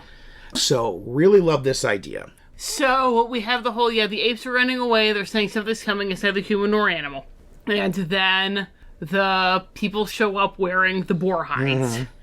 And that in and of itself is horrifying. Just those awful, like, empty-eyed, like the boar slithery moves and the, Ugh. But you know what else would be neither human nor animal? Yep. If they were undead. If they were undead. If the hate plague was actually, like, infecting them and turning them into, like, demon creatures. Yes. And it's almost like with the White Walkers in Game of Thrones, that you've got, you know, these conflicts going on, but there's this thing happening that's going to destroy everything. Yeah. Like, this is kind of us doing the Night Walker in a way that's not a god-level threat. Because once the Night Walker shows up, it's so destructive that there is no choice but to take it down. Right. And this is kind of like a small-scale version of that. Small, localized Nightwalker. Yeah. That if you've got these, like, undead boar creatures, it's why are you fighting? There are these zombie boars attacking. Right. But, you know, on the flip side of that, you might even have, like, if there's zombie boars attacking, maybe they're primarily going after the humans because they remember hating the humans. Right. So even though they're thoroughly against the natural order, and you would immediately lose all your druid levels if you sided with them. Sure would. They're siding with them because they're helping them fight the humans. Or maybe they're even like, I would rather them kill the humans than join with the humans to stop them. And once again, this is going to be a great thing for your PCs to have these little local encounters of like, here's some humans, here's one of San's brothers, here's some zombie boars. Maybe the PCs could get them to join up. Yeah. Maybe the PCs could get them to, like, you know, combine forces and fight the zombie boars and, like, sow a little peace. Yeah. I'm thinking, we mentioned the hate plague. We didn't really have anything for it other than kind of the general idea of recklessness. I'm wondering if it's maybe something like you get disadvantage on all your wisdom saves. Or something like maybe you get, like, double... like, normally you can't cash inspiration, but maybe you get double inspiration for acting on your flaw. Right. Like, that might be... That's very interesting. Also, let me look at the madnesses, too. It might be good, the idea that you get the equivalent of a long-term madness or indifferent madness. Like, especially one of the madnesses that kind of, like, inspires violence. Right, yeah. Because we want this to be a thing. Again, we don't want everybody to be, like, you know, Wormy Akodo, Rampage Akodo. Right. That's too... That's too much. That's too climactic. Yeah, this is you know, we're still in the slow burn setting. Yes, absolutely. So we need something that's kind of the slow burn version of that. But we also don't want it to just be like, hate plague. Right, yeah. Not sure which of us came up with the whole zombie boars thing, and these zombies in general. So this is a great thing. You have undead, and that's a great like threat that you could unite them temporarily or illustrate the foolishness of their hatred that they're fighting while this outside force is going to destroy them all. But I remember this other thing about the apes was all you. It was all me with the help of one of our wonderful listeners, Kosuke. Back in the Jungle Hello Book again. episode. Hi again. You're really go back smart. and listen to that. Yes, you are. You're awesome. And that's with the apes and eating people. And because Kosuke mentioned that as a possible way that King Louis might be trying to be like you, which got us thinking about that. Right. And at that point, we did know we were going to do Princess Mononoke. Yes, we did. So we were excited to kind of be thinking about that in advance. And, you know, again, if you've listened to our Frozen episode, weirdly enough, this is probably our only connection to the Frozen episode here, but we talked about the old Ravenloft material and the whole...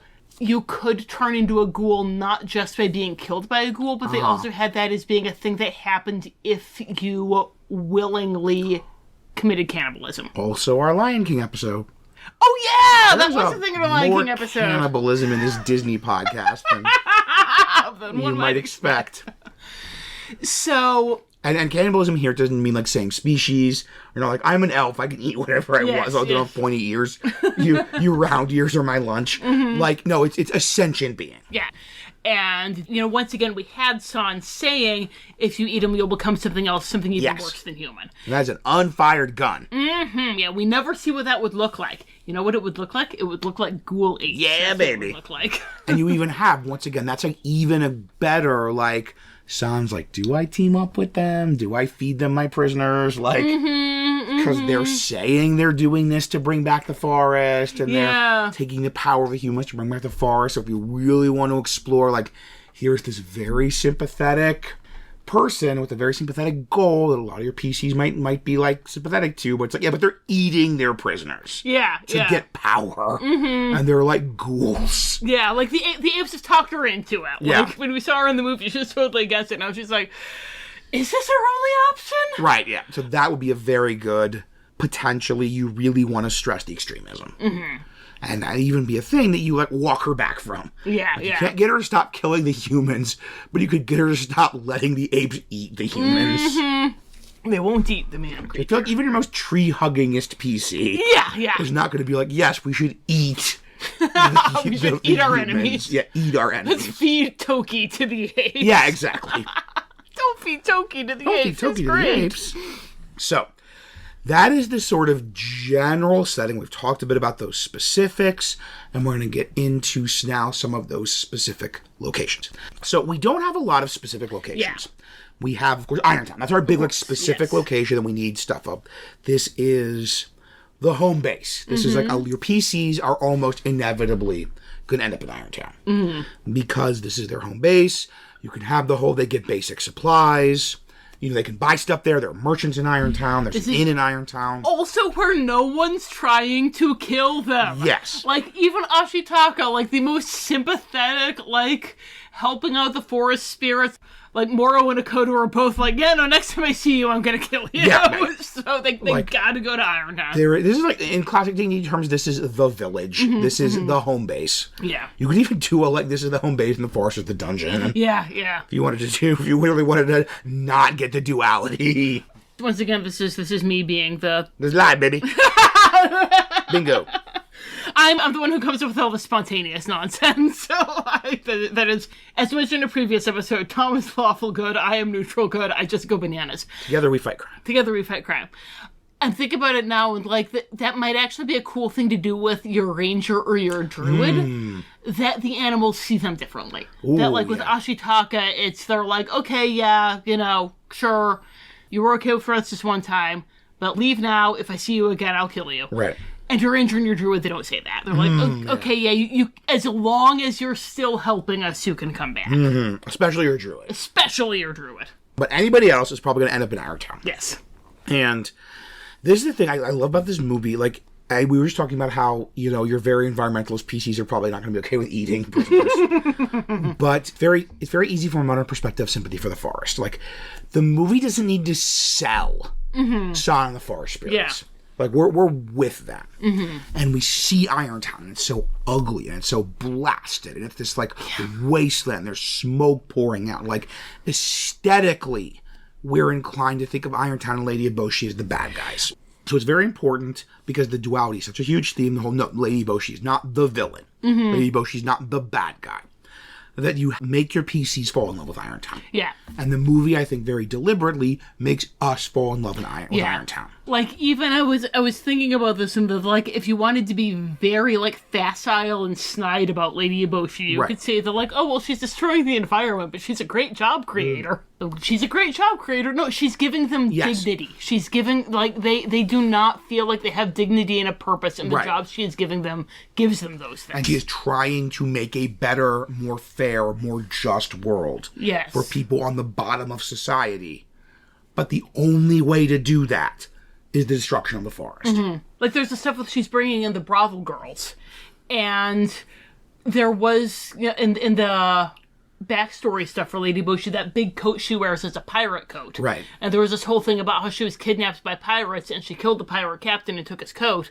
And there might be a reason why she's feeling a special sympathy for brothel girls. And that is a very sympathetic, very interesting motivation. And even just the lepers, that she is building a society in which they are cherished, and they are have purpose, and they have dignity in a way they don't have in maybe the state of nature. Yeah, like, she personally washed their wounds and bandaged them. Like, that's some Jesus imagery stuff going on here. So, the same thing if you deal with the PCs. If you really want to hit that duality, if you want to have there's no bad guys here, which is what we're going for, to show, even just show them, like, the people of Irontown, they're good people, they're happy people, it's a community, they care about each other, they're kind people, they help each other, have a Kuroku, have a Toki, like, have the bawdy, like, Irontown women of the forge, and they're hard workers, but they don't gotta wear makeup to the forge. Yeah, right. Keep that kimono shut, girl. Like, if you are running for a long-term group, you know how to make your PCs like NPCs, and they need to like the people of Irontown. Mm-hmm. And then we have the forest. It's big. It's full of trees. Yes. And the one kind of specific location we have is the Forest Spirits Pool. Mm-hmm. This is this kind of heart of the forest. It is a sacred space. Once again, your ranger, your druid especially, is going to feel that this is a sacred space. For your druid, this is going to be a religious experience coming into this place. Even though the forest spirit isn't there anymore, there's, like, the lingering presence, the lingering feeling of sacrality. We have the potential for healing. That, like, Ashitaka, his gunshot wound gets healed by the forest spirit. That's a way of communicating it's sacred. Like, it's like a healing pool. Like, it feels ridiculous to reduce this to D&D terms because of, again, it's sacred. But I think we kind of see, like, a lesser restoration. Right, like, it's not greater restoration because the curse is still there. Right, but it's a lesser restoration. Yeah. It removes some conditions. It feels, again, this is like the a numinous space, but it's D&D. D&D does not handle the numinous well. We are imagining Morrow is there, is kind of resting in the pool and trying to heal. She's very weak. This could be a really cool roleplay encounter. Your PCs come to this and they can talk to Morrow. Mm-hmm. And Morrow sees all the mistakes San is making. And, like, has deep sympathy for San. And maybe even wants the PCs to help San to not make these mistakes. Yes. But, like, Morrow sees all the mistakes San is making. Yeah. And we're even imagining in our version, San is not talking to Morrow very much. And part of it is because San claims, I'm letting I'm letting Mom rest. Mm-hmm. But really, it's because she doesn't want to hear what Mom has to say. Yeah, she knows Mom would not have a flattering take on this. Yeah, that Mom is not super happy with how she's conducting the war. Mm-hmm. And so the PCs could come there, and also we're imagining this does act as kind of a home base for the spirits. If they're having a big council, if they're planning war, you could probably have a couple of significant scenes, especially if your PCs get in close with the spirits. A couple of significant scenes at the pool of the forest spirit. Yeah, once again, like we see in the movie. Yes. So, you have a forest, there's a pool, it's important. You have a town full of iron. Mm-hmm. We have two ladies that are killing each other's people at the cost of their own people. So many good women in this movie. But Rachel, what do you do with it?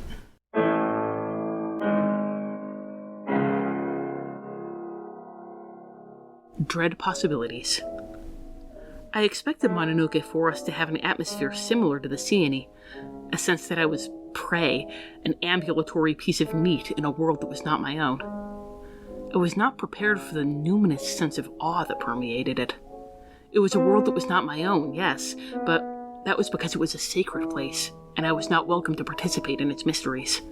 Now that I was here, the idea of finding the forest spirit was almost laughable, but I could still investigate the forest for my report. I proceeded cautiously, knowing my life would likely be forfeit if Princess Mononoke or the wolves recognized me from the Irontown caravan. Unfortunately, I had no guide here as I did in the Seany, and my knowledge of woodland survival is limited.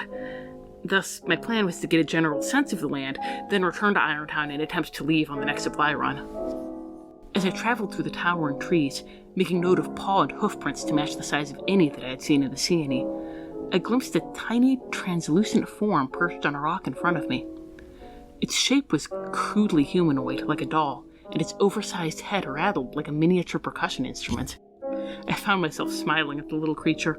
With a jolt of panic, I wondered whether it had cast some sort of enchantment to make me feel kindly disposed toward it.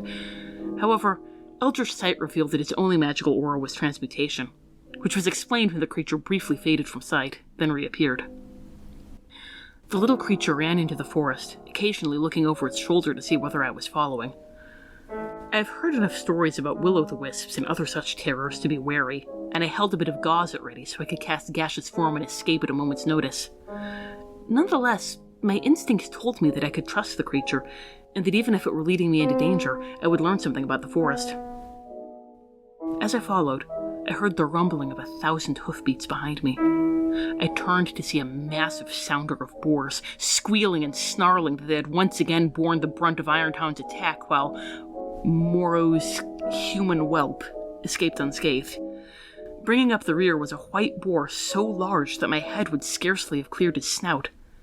He cautioned the other boars to silence, whether because he did not approve of their words or because he heard my footfalls, I do not know, before his enormous head swiveled in my direction. Panicked, I cast gaseous form, ensuring that I would travel with neither sound nor scent, and followed the little forest spirit that I now knew was escorting me away from danger. When I returned to Irontown, I learned that the creature was called a Kodama, and that it had lured many of the people of Irontown directly into the waiting teeth and tusks of the forest spirits. Had I been carrying one of the proffered rifles, I believe the Kodama would not have been so kindly disposed toward me. I want adventure in the great wide somewhere. I want it more than I can tell. So, what brings your PCs to this giant forest filled with animals that want to kill them, and a lady that might end up wanting to kill them? Well, there is one big thing that can bring them there. You know what we're gonna say.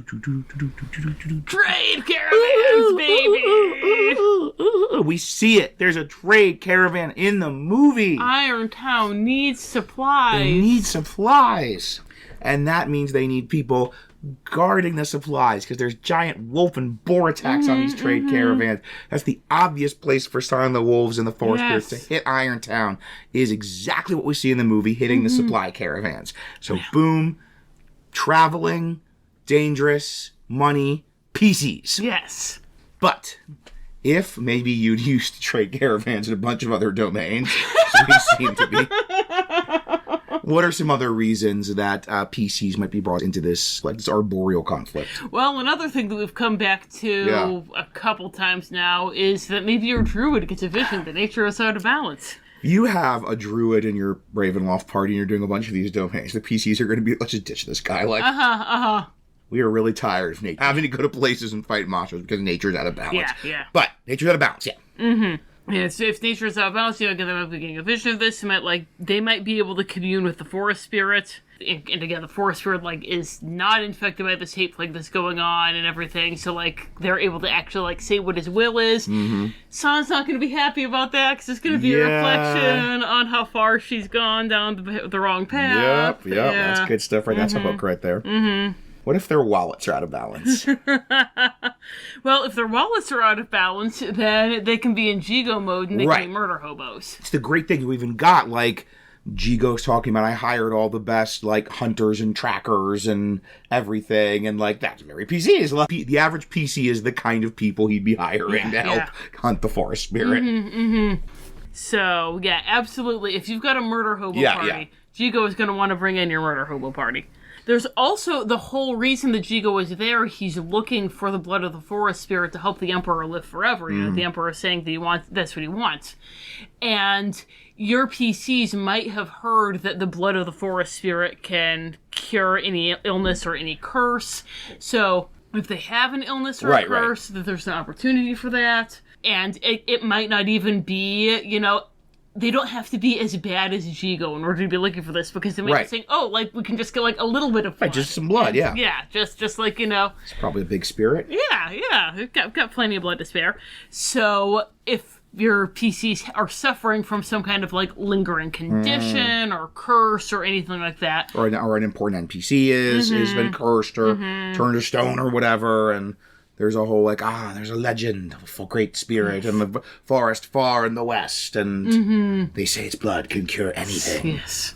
And then another big option here is if you're basically in the same position as Ashitaka. If you're in some other domain, minding your own business, and then some giant rampaging god comes tearing out of the forest and possibly curses you if the GM's feeling especially mean, or maybe just comes rampaging out of the forest, wrecks a bunch of stuff, maybe curses an NPC you care about, and then you find the iron ball in his chest and follow the trail back down. Yeah. Because whatever the seer tells you, whatever cure there is, you have to follow it back to its source. So yeah, you can really just do the first chunk of Princess Mononoke with your PCs as Ashitakas. Yeah.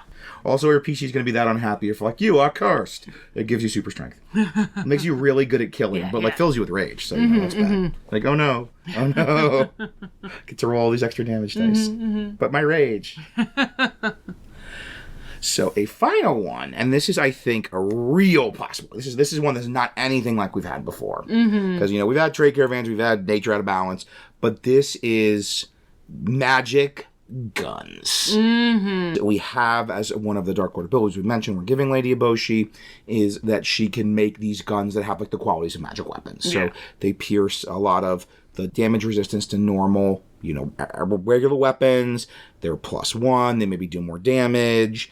And magic guns. What more do you need to offer a PC to get them to go to a place? This is a place you can get a magic gun. And the nice thing is here with Ravenloft, a lot of the aesthetic that it's drawing from in a lot of the domains is less medieval. Even because a lot of your classic Gothic literature, classic Gothic horror movies that it's drawing from are much more 1700s. So they're much less swords and chainmail and much more tricorn hats and pistols. And flintlock pistols.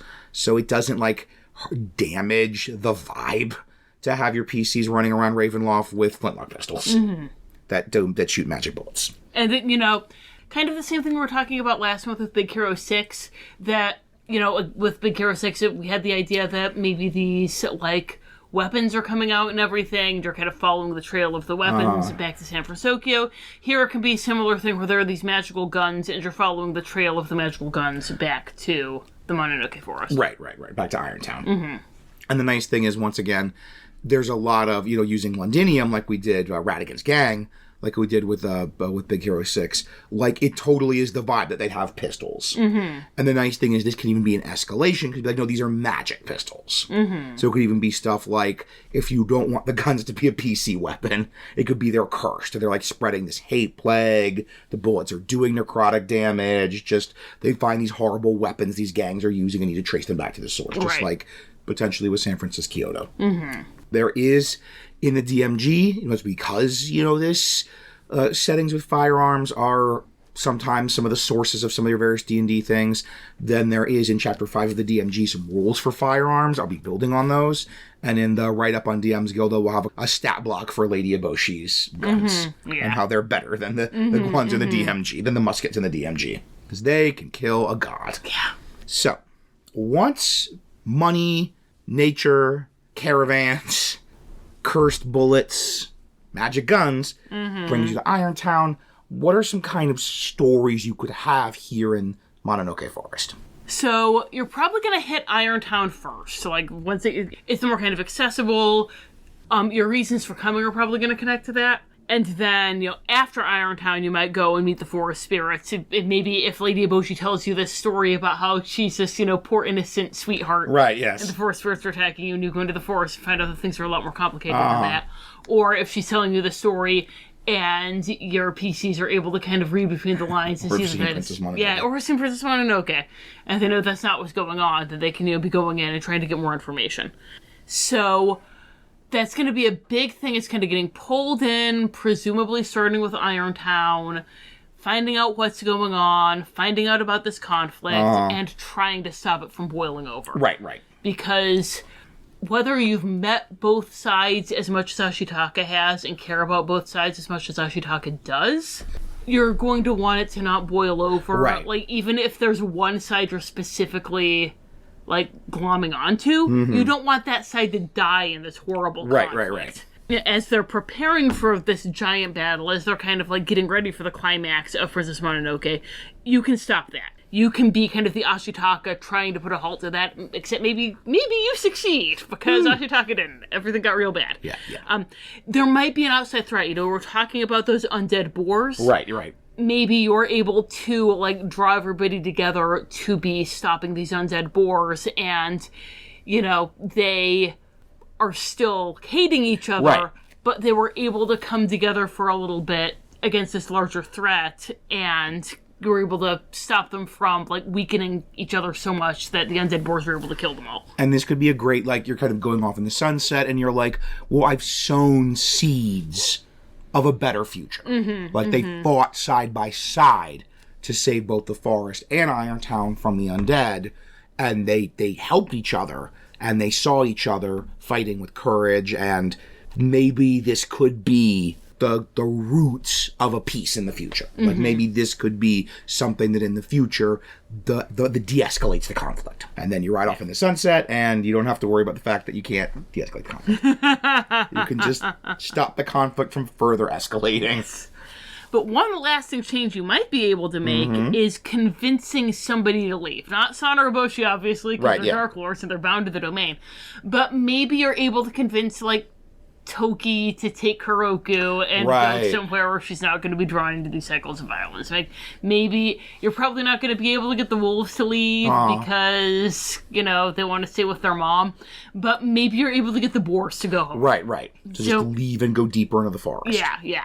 So you might be able to have some lasting impact on some of the non-Sana and Nobushi NPCs.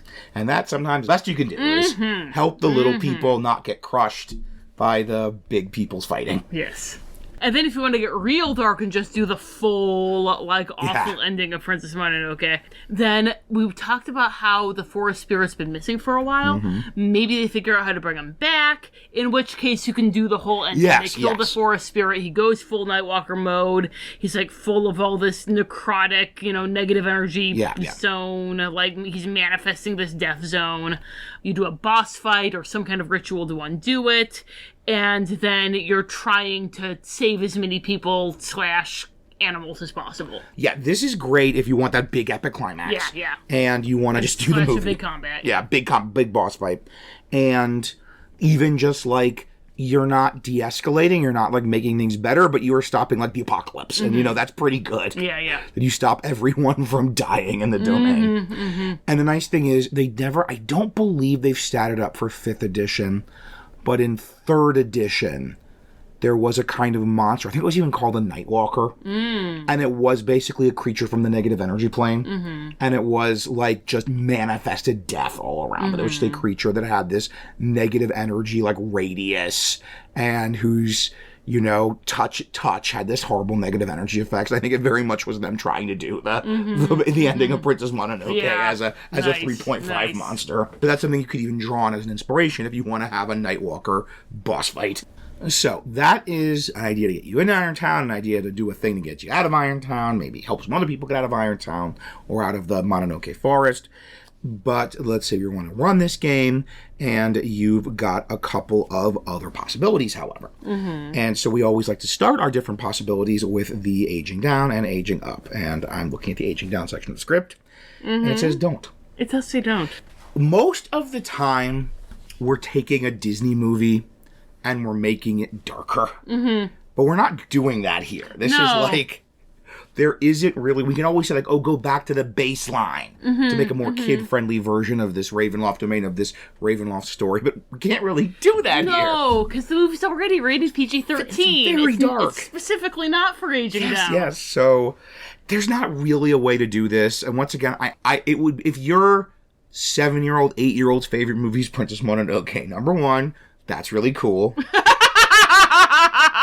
Number two, maybe police your child's content consumption a little bit more.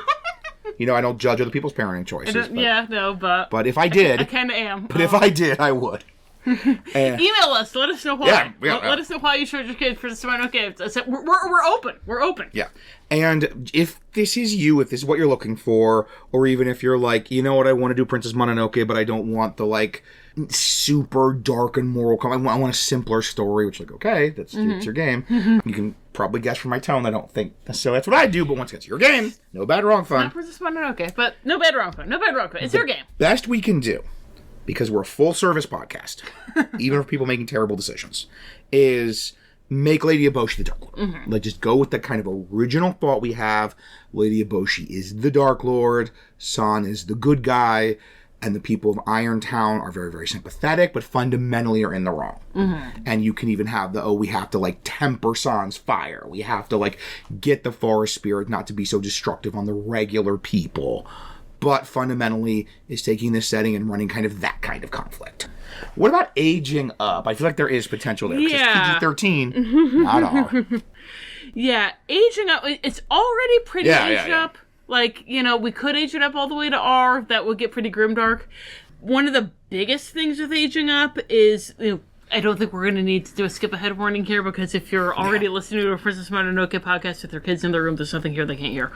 But we never see, Ashitaka, he gets the demon mark, and it says it's going to, like, consume his soul and then kill him, and we see that when he's kind of in demon mark mode, he's getting much more cold, like when he's, firing his arrows on people, like suddenly he gets real cold and calculating, but we never see him go into full demon mode. Right. Or like San, we see the little squigglies coming out of her face, but she never goes into full demon mode. And you could do something like that. You could have an NPC that the PCs really care about get consumed by the hate plague. So they can go full demon. It's bad enough in the movie when it happens to a Kodo, but to see it happen to somebody that the PCs have really come to care about, which, was us with the Kodo. But, not everyone feels about Keith David the way we do. Yeah. So with your PCs, if they're kind of feeling that way about, like, Toki or Kuroku or, gosh, maybe even San's brothers. Right, like, yeah. Any of them might get turned into demons, and that would be horrible. They also might, we were talking about the whole undead everything, they might get turned undead. Not in the sense of turn undead, but, become undead. And that would be awful. That would be pretty awful, yeah. You might have to turn them undead after they turn undead. And honestly, that's really it for aging up. It's already pretty aged up. Yeah. The only thing that didn't happen was kind of having that extra step of, if you really want to go super dark, super horror, having someone that the PCs love even more than Akoto turning into a demon. But, Akoto turned into a demon, and we loved him. And he's voiced by Keith David. So there you go. That's pretty bad. He was a boar who would listen to reason. And no, he's not. Unlike most of the others. Finally. Boar who would listen to reason. Such good dialogue. I love it so much. Love everything Moro says. Every line Moro has is gold. And this is one where this is a movie we sat with a long time. As we mentioned, big generational touchstone. We also have a couple of alternate versions of this to present to give you kind of alternate spins on the story. And one is, and this is from talking with Aslan about it. This is also a movie that they really loved. And that's having, this is sound weird, hear me out, the forest spirit as the Darklord. And this is a thing, we were talking to Aslan about it. I mentioned to Aslan that we were planning to do Princess Mononoke. He got very excited because he was like, oh my gosh, I actually have thoughts on this. And like us, he was considering a couple different possibilities, and one of them was the forest spirit. And he kind of like had that as a, this is weird and this is, very like abstract. Right, yeah. But we took that and ran with it. Partly because I just finished a big campaign arc with an NPC you're going to be hearing more about in just a minute when we get to bringing in the older material. Because an interesting thing with Ravenloft is that you had, from the beginning, there was kind of the idea of what was going on with the Yester Hill Druids. The idea that the land itself was corrupted because it had this tie to the Dark Lords and the Dark Powers. And so if the land, was brought into Ravenloft and has this, strong connection to the Dark Powers, that's going to mess up the Forest Spirit. Yes. But with the Forest Spirit becoming a Dark Lord, he has to have an active Ultimate Darkness first. If he is the actual Dark Lord, then he has to have done his active Ultimate Darkness before it gets pulled in. It's not like this isn't a Hazlitt situation. It's not like he thought bad things about the people that shot him in the head. Yeah. So this was Tom's idea, the active Ultimate Darkness. This is all you. So we have this idea that I love this so much about this movie. That the Forest Spirit, there's obviously the god of life, but he's also the god of death. Yeah. And we love that he steps and the plants bloom up and then wither and die. And sometimes he heals people, and sometimes he doesn't. There's even a whole, he heals Ashitaka, he doesn't heal Moro. Or that death is just as much a part of nature, which the Forest Spirit represents in totality. And so in this case, he's shot, he's dying, but the act of ultimate darkness is he chooses to become undead. Yeah. That he sort of gives in that whole, dying with fear that Nago, the one that was a demon in the beginning, the reason Nago became a demon, the reason presumably Akoto was becoming a demon was they're dying with fear in their heart. Whereas Moro did not become a demon. I stay and contemplate my death. Because Moro is at peace and has accepted death. And in this case, it's the Forest Spirit himself who is supposed to be this god of the cycle of life and death, refusing to accept death. So kind of the idea that basically if he had accepted death, he wouldn't have become this crazy, mindless, lashing out Nightwalker. He would have just died. Right. But in this version, the fact that he became the Nightwalker meant that he was committing this act of ultimate darkness. He was turning against his own code of there is life and there is death in every between shall meet. And everyone has their time to die. Yeah. And that's inevitable, and that's part of life.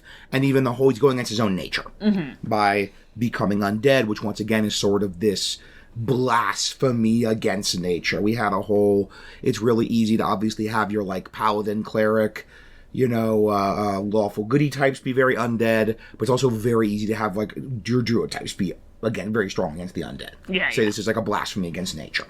And so it also would make sense why he is not god mode Nightwalker, he is in the movie. If he's just sort of becoming this undead creature. So he is this wandering spirit of undeath. He's moving through the forest. He is killing and reanimating things, and this can give us that kind of big undead attack you have to unite everybody against. Yeah. And, again, you don't want him to be in that, god mode, he's huge and sending out all these tendrils and everything. It can be kind of that slower reanimation. This idea that San and Eboshi are fighting, but we were talking about having the undead boars in the background as a threat, and the idea that the Nightwalker is the thing that's animating those undead boars, sending them against them. That he's kind of this force of hatred and corruption in the land, and that's the way that the domain reflects the Dark Lord, is that he's like kind of the personification of this hatred. Yes. And this is kind of nice because it is less forcing. I feel like this is less forcing the story into the Ravenloft box than kind of some of the others because it's so abstract, because he's just like this very supernatural creature. Yeah. So it kind of just is easier to fit him in the Ravenloft box. And it's also nice because it means you can win. You can have San and Eboshi be redeemable. Yeah. It's like he'll still be walking around undead and things, but Irontown and the forest can be at peace fighting those undead. Yeah, like weirdly enough, this could be an aging down thing. Yes. Like if you, because we are showing this like as we speak. We're about halfway through watching the movie with our tweens. We're doing it in installments because they have short attention spans. But if you have tweens who have glommed down to Eboshi and San, then having this forest spirit as a Dark Lord is a way to give them these two characters they love and to let them redeem these characters they love and put them against a common enemy without flattening them into Dark Lord. Another possibility, and this is once again, we mentioned there is a bad guy. There's one character way back at the top of the hour. We pointed and said you can point at someone and say that's the bad guy of the movie, and that's Jigo. Yes. So he is the bad guy of the movie, but there's a reason we didn't pick him as a Dark Lord. And partly because he's very external to the setting. Yeah. And partly because he doesn't have, like, the torment, because he's just living his life. He's living his best life. Yeah, he's just happy as a clam. Just floating through life, landed on his feet. But, once again, this might even be better if your kids are like, I love Lady Eboshi, I love San, I don't like Jigo. Then, this is one where another, like, the backstory for Jigo as a Dark Lord is not going to be as strong as any of the other possibilities. That's why we're doing him last. Yeah. Like, the torment would have to be kind of something he's not our 4 qualities. Yeah. The torment would have to be something kind of lame. Any of our 4 qualities? It has an active ultimate darkness, I guess. No, I mean, not really. No, manipulating Eboshi to kill the forest spirit, I guess. Yeah. So, the closest thing to a torment would be that he's like, he can't get the forest spirit head, so he can't get out of there, and he's just stuck in this, like, backwater. He's that close, my fingers are very close together, to taking the head and getting back to the Imperial City and having a mountain of gold, and having everything in the world, and he's really greedy, and he's really manipulative, but that he never quite reach it. I could see something there with the Dark Lord. I don't think Jigo's the right one to do it with. But I could see something there with the Dark Lord of the whole, they're trying to get someone else to do their dirty work, as Jigo says, and they never do. Yeah, they never do. Their whole thing is manipulating people into doing their dirty work for them, but they don't. So you have a torment, and he is a great manipulator, and it could be he tries to set the PCs against Lady Eboshi to sort of push her into going after the forest spirit. And once again, this has the advantage of a more concrete villain and a story where you can just win. You can just have the forest spirits and the humans of Irontown make peace, and against this, like, wider jerk of Jigo, especially if you have him have his kind of mercenary faction as the sort of bad guys of the setting. Yeah. And it's got a lot of advantages of the forest spirit also, but it's less weird. Yeah. And it is more grounded, so that might be a better fit for you. So, we've talked about many possible variants of this story because it's such a rich story. And let's get to our parting thoughts on this amazing film in a section we like to call Parting Thoughts.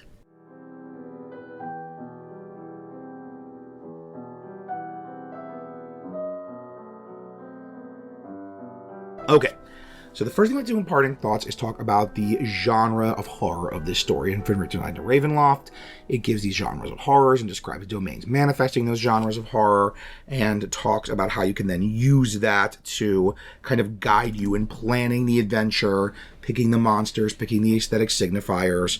So let's talk about, if this is one of those domains, what genres of horror is this manifesting? This was really tricky. Yes, it was. There's one that's kind of obvious in a very we're repeating ourselves way with Jungle Book stuff. And then it's, once again, you could do slasher with the forest spirits. Yes. How'd you get through the forest trying to kill you? Yeah, especially if you're also bringing in the kind of zombie boars that are the undead. This is this forest, dark forest full of dangerous things that are after you. Yeah. I think, actually, this is kind of like, again, this is the flip side of Big Hero 6. That it doesn't have a lot of the signifiers of cosmic horror. But I think that genre-wise it's very cosmic horror, that the universe itself is geared toward hate, is geared toward vengeance. The idea of, this, and even, like, having the forest spirit is gone, or, conversely having that the forest spirit is this, itself this force of vengeance. That especially in the forest spirit Nightwalker version, Apocalypse. That's very cosmic horror. Yeah, but even if you have it be, like... The idea that this is the way the world is because the gods are dead is a very cosmic horror. Absolutely. Just like, the whole, we have this thing that San is like, the forest spirit's out there somewhere. We just need to, like, sort of earn his return. We need to earn his recognition. He's not. Yeah. And that is like a cosmic horror moment would be San realizing the forest spirit is gone. Yeah, and then on the flip side, Eboshi being like, the forest spirit is out there and we need to kill him. And he's not. And that is cosmic horror, is believing in a god that's not there, regardless of what your relationship to that god is. I like cosmic horror a lot, yeah. That does, as you said, there's no Cthulhuids or cults or yas, but it is fundamentally like a world that is corrupted and wrong. Yeah. And even that, like, it's not just the hate plague, and it's not just that, like, there's normal hate. It's like the world's kind of infected. The world's kind of diseased with this thing that's destroying people. Yeah. So that is a real good one. Thank you. There's also potential for body horror. Speaking of the hate plague. Yeah, oh gosh, yes. Yeah. Ashitaka's getting body horror all over the place. Yep. Kodo got body horror all over the place. Yeah. There's a lot of body horror potential as well. I was also thinking potentially dark fantasy. Yeah, I was going to Yeah. I think our two for the write-up are going to be cosmic horror and dark fantasy. Because this is very deliberately evoking a world of, like, mythology. Yes. A world of gods. And of demons. Yeah, this is very much a world of mythology, a world where the spirits walk among them, a world with a lot of, like, the signifiers of fantasy story, especially like a fantasy story grounded in mythology, and yet it has all been, like, corrupted, and it's all like wrong, and it's all at war with itself. Yeah. So I like for the write up cosmic horror and dark fantasy. Yeah. So what kind of game are you going to run? Some domains, like something like Sire 1313, is really good for, like, a one shot. Like, it's made, you have one adventure, you get on the train, you go through the train, you fight the boss at either the front or the back of the train. Yes. Others, like your Barovias or your Darkon, you can have a years-long, level 1 to whatever, just sessions and sessions and sessions and sessions of gameplay, exploring all the plot hooks, the NPCs, the possibilities, and either of those is fine. But what are we thinking about this setting? This is more on the one-shot end of things. Like, there's really one story. Yes. Yeah. And it's part of it is, unfortunately, that kind of Ravenloft status quo of, like, you can't fix the core conflict, but you can make things better. But, like, how many times can you do that? Yeah. And I mean, even just the core conflict is pretty simple. Yeah. Like, it's just these two darklords going against each other. It's not something like Big Hero 6 where it's spawning a bunch of mini bosses. Right. Or like Olympus, just thinking back to the ones you just said. It's not like Olympus where there's just a whole bunch of Greek mythology stuff that can be brought in under the umbrella. It's really just about San and Eboshi. Yes. And there's one story that San and Eboshi have. And you get pulled in that, and it could be a long, I think, one shot. It could be like a many months of play, but there's one story here. Yes. And that story is, like, the core adventure you do here, like on, Barovia, your core adventure is protecting a Tatiana from Estrad, is that you're an Ashitaka, you're a heavily armed transient, and you come into this world, and you get pulled into this setting. You see that both sides have points, both sides have flaws, their eyes are clouded by hate, and you seek to stop an escalation. Yeah. Like, you can't full on de-escalate, but you could stop it from escalating. And, like, you could really only do one of those in a very satisfying way. Yeah. I think it'd be a very long-term, like, you're getting to know people, you have a couple of skirmishes, you have, like, it's a very slow build-up to whatever that big, set-piece battle is that you're trying to de-escalate, but that's, like, where it's going. So you mentioned before that there is a number of ways you think we can connect this to some of the older material if you wanted to be playing in that old 2E, 3E unified core, and then also have Lady Eboshi. Yes. Which who among us doesn't? Who among us doesn't? then what are some ways we could have Mononoke Forest in that older material? Well, first off, there actually is a way to bring in some of the 5e stuff here. Ooh. Yeah, that's not something I normally bring into this section. But Spicy. This is the thing.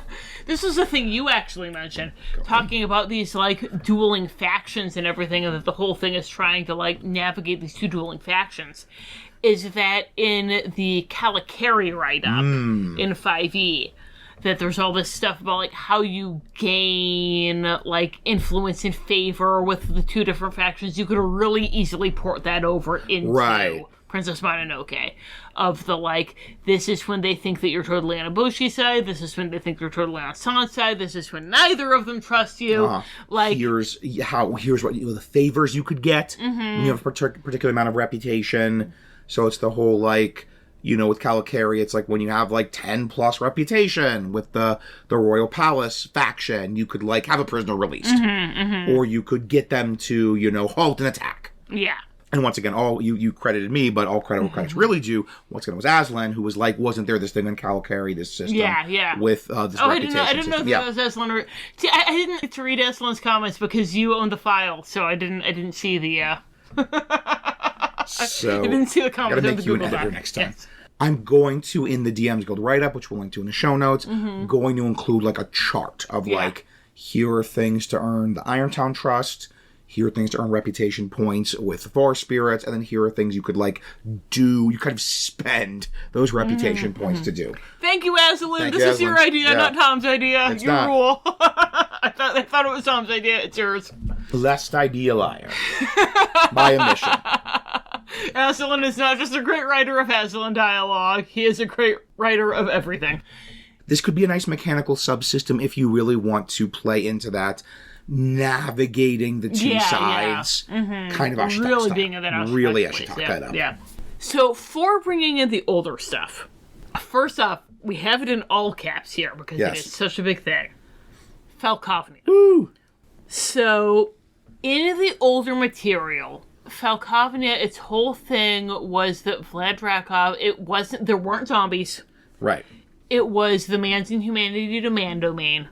It was, like, if you want to do horrible impalings, like, there was a lot of, like, Nazi imagery. There was a lot, basically every real-world dictatorship all in one. This is why, when I ran a Falkovnia arc, it was basically on a dare. I was just like, this is too real. This is too real. I can't do it. I want to check this off my list. Now I have, and I'm done.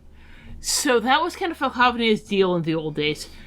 But part of it was his curse, because there weren't zombies. It was just that he was this awful warlord, like, grinding his country into the dust for the sake of this military-industrial complex. So his curse was actually that he could never win in any military campaign. That he was constantly waging war because that was who he was, but he would never win. And when we went back to the Home Alone episode... The Wet Bandits of Ravenloft.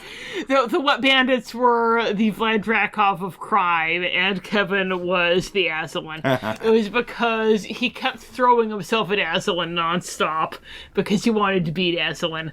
But even if Aslan weren't better than him in every way, he could never win, because that is his curse of the dark powers. He is just cosmically fated to be a loser. He is cosmically fated to be the Wet Bandits. That is Vlad Drakov. So, he works beautifully with Eboshi. Yes. As a horrible perpetual motion machine, being the Asano figure. Yes. Because it's the whole, like, Asano was putting this external pressure on Eboshi, that she had to defeat the forest spirits and go into the forest and mine all this iron, because that would let her defend herself against Asano and his samurai. And that was the big pressure point that Jigo was able to hit. So what if that was that Vlad Drakov is constantly attacking her nonstop, and she needs to go into the forest and get the iron to defend herself to stop Vlad Drakov from attacking her. But meanwhile, Vlad Drakov is attacking her constantly, but he will never win. Ah. But neither of them know that. Yes. So he's attacking her, and she always wins by the skin of her teeth, because that, you can win by the skin of your teeth, that's fine. And she feels like, okay, she has to go in and get all of this iron. She has to escalate. She has to escalate and defend herself, because otherwise maybe she's not going to be able to fend him off next time. And then he attacks. It's this beautiful, like, awful... It's a symbiotic relationship, but in reverse. It's like they're mutually parasitic. And it's just great because their torments become a perpetual motion machine. Yes. His torment pushes her torment pushes his torment. It's beautiful. So if you wanted to put the Mononoke forest, like, in those big, lush Falcalvinian forests, you, like, set it right in there. That's a beautiful place to set it, and it will make both of them suffer. So much. Suffer as they have suffered. Wasn't there, because I was in the Valcalmian Dare session, adventure arc. Wasn't there even a whole thing where there's like a section that has like kobold gorillas? Yes, there's a whole thing. They've got this big lush forest in Falcalvania, and there are kobold gorillas in the forest. And Sassafrassin, Vlad Drakov, who's like Sassafrassin, one of the best, like, military leaders of his age, cannot beat kobolds. And you could have this pocket domain of Princess Mononoke filling that niche. Yes. Just have, like, the forest and the kobolds, giant talking animals, and then you've got Irontown as this, like, human colony on the other side of the forest. And... it is great. It is great. There's a thing, it's not in our notes actually, I'm impressed. Baby. Because I discussed this with Aslan, that in the older material in Cardicus, they had this stuff with, like, this idea of some of the gods that they had were Grandfather Wolf and Grandfather Boar. Yes. And that there were, like giant, even bigger than dire wolves and dire boars. Also owls, but they're not in Princess Mononoke. Right, yeah. There was also Grandfather Owl. But there's, Grandfather Wolf, Grandfather Boar, and Grandfather Owl are wandering through the forests in Cardicus. So you could have, if you wanted to play with that in the older material, then you could have Irontown bordering Cardicus. And you could have something with Cardicus like, what is it going to mean to them that Lady Eboshi is trying to kill Grandfather Wolf? Uh-huh. Like, that's going to be a lot thing. if you know Cardicus. Yeah. There's going to be some kind of holy war going on there. Oh, that'd be even a neat, like, kind of get the lycanthropy thing and have instead of, like, the forest spirits, it could be... Oh, yeah, that's really cool. Yeah. That's really cool, yeah. Yeah, because in Old Cardicus, there were werewolves, there were wolf-weres. There were different things. Of course they are. Of course they are. Because werewolves are people who can turn into wolves. And wolf-weres are wolves that can turn into people. And in Old Cardicus, it was the idea that they actually are wolves, but they can turn into people to be able to hunt people better. And that goes with song really well. She's not a human. She's a wolf, you hear. A wolf. The idea that, like, Moro has created these wolf-weres and can send them out, like, looking like humans into the world to do her work for her. And part of Song's curse is that she'll never be one of those. She can't turn into a wolf. Right. She's always a human. That's super cool. Great, yeah. Yeah, that's great stuff. Bye, baby. And then the last thing that we have here, again, going back to talking what we were talking about with the forest spirit, yes, is this, again, it's tying into what they were doing with the Druids of Yester Hill.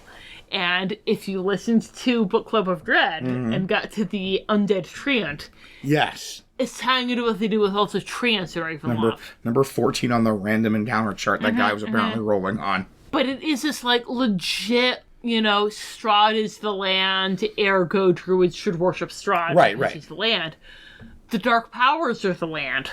So that means that anything connected to the land gradually gets corrupted and becomes evil. There's this ridiculously awesome NPC in the older material. Can confirm. Yeah, this is the thing I was talking about. This is the arc that we just wrapped up. He's named Azenrath, and he was the first treant in Ravenloft. And he got pulled in, and his roots were suddenly, like, from Toriel or wherever he came from. I can't remember off the top of my head. I'm so sorry. Instead of pulling in the soil of Toriel, they were pulling in the soil of Ravenloft. Instead of pulling in the sunshine of Toriel, they were pulling in the sunshine of Ravenloft. And all this evil was just flowing into him, and it drove him mad. And a bunch of other stuff happened with Ace and Wrath that we're not going to get into now. But he became basically this, like, evil treant god. Yes, so cool. He was so cool. Tom can verify he's great. It's like an evil nature kaiju. Yes.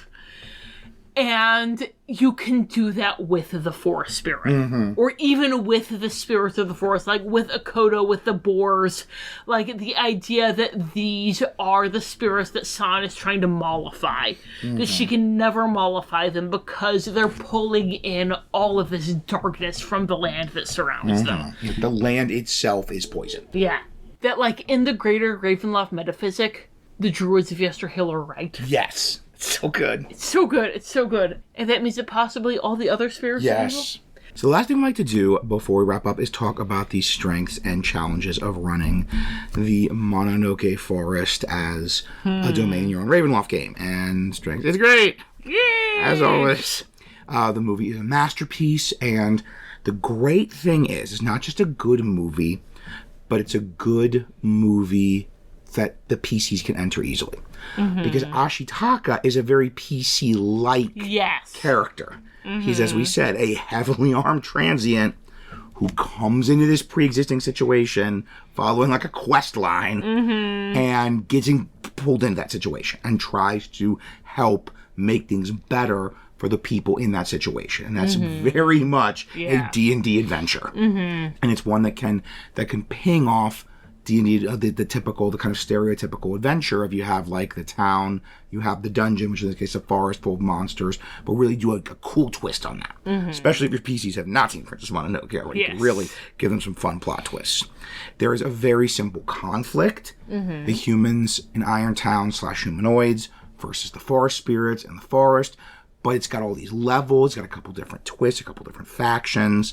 As we mentioned, you can get a really interesting political game out of this, even if kind of not a full, like, years-long campaign, but easily, like, multiple sessions of dealing with these factions and the politics of these factions, especially when you bring in this kind of wild card characters like Jigo or Akoto. Also, it's, unlike a lot of our Disney movies, this is very much like a D&D tech level. Yes. Like, this is a lot of the scenes could play out in an average D&D game. As we mentioned, this is one where we don't have to, like, really make it darker, add horror. This is all right there. Is a negative for our aging down section, but not for our overall horror section. And honestly, just Princess Mononoke right out of the box is a great Ravenloft setting. And it even has that kind of dominant theme of the cycle of hatred, eyes clouded by hate, to be a thing to guide you in role-playing and in having the horror of the setting. But what about some of the weaknesses? We've talked about this a couple of times. Making Eboshi and San the Darklords is really doing them a disservice. Yes. That, like, in order to have them be Darklords, they have to be irredeemable. And a huge point of the movie is that they aren't irredeemable. That they are basically fundamentally good people. And by having them be the Dark Lord, then we're directly flying in the face of that. We're explicitly going against that. Also, since you can't get that reconciliation, which again is the climax of the movie, then you can't give the PCs the full agency. You can't have them fully play that Ashitaka role of being able to, you know, their whole thing is going to be going in and trying to get them to find peace, like Ashitaka. I want the forest and Irontown to find peace! And they can't do that. Right, yeah. And that, you know, this is a general problem with any Ravenloft anything. If you do a good job, the PCs will care deeply and feel affection for the forest spirits and for the people of Irontown and will really passionately want them to coexist in peace, and that is impossible in this setting. Yeah. But as we mentioned, that's kind of a general Ravenloft issue. That's the big issue with Princess Mononoke.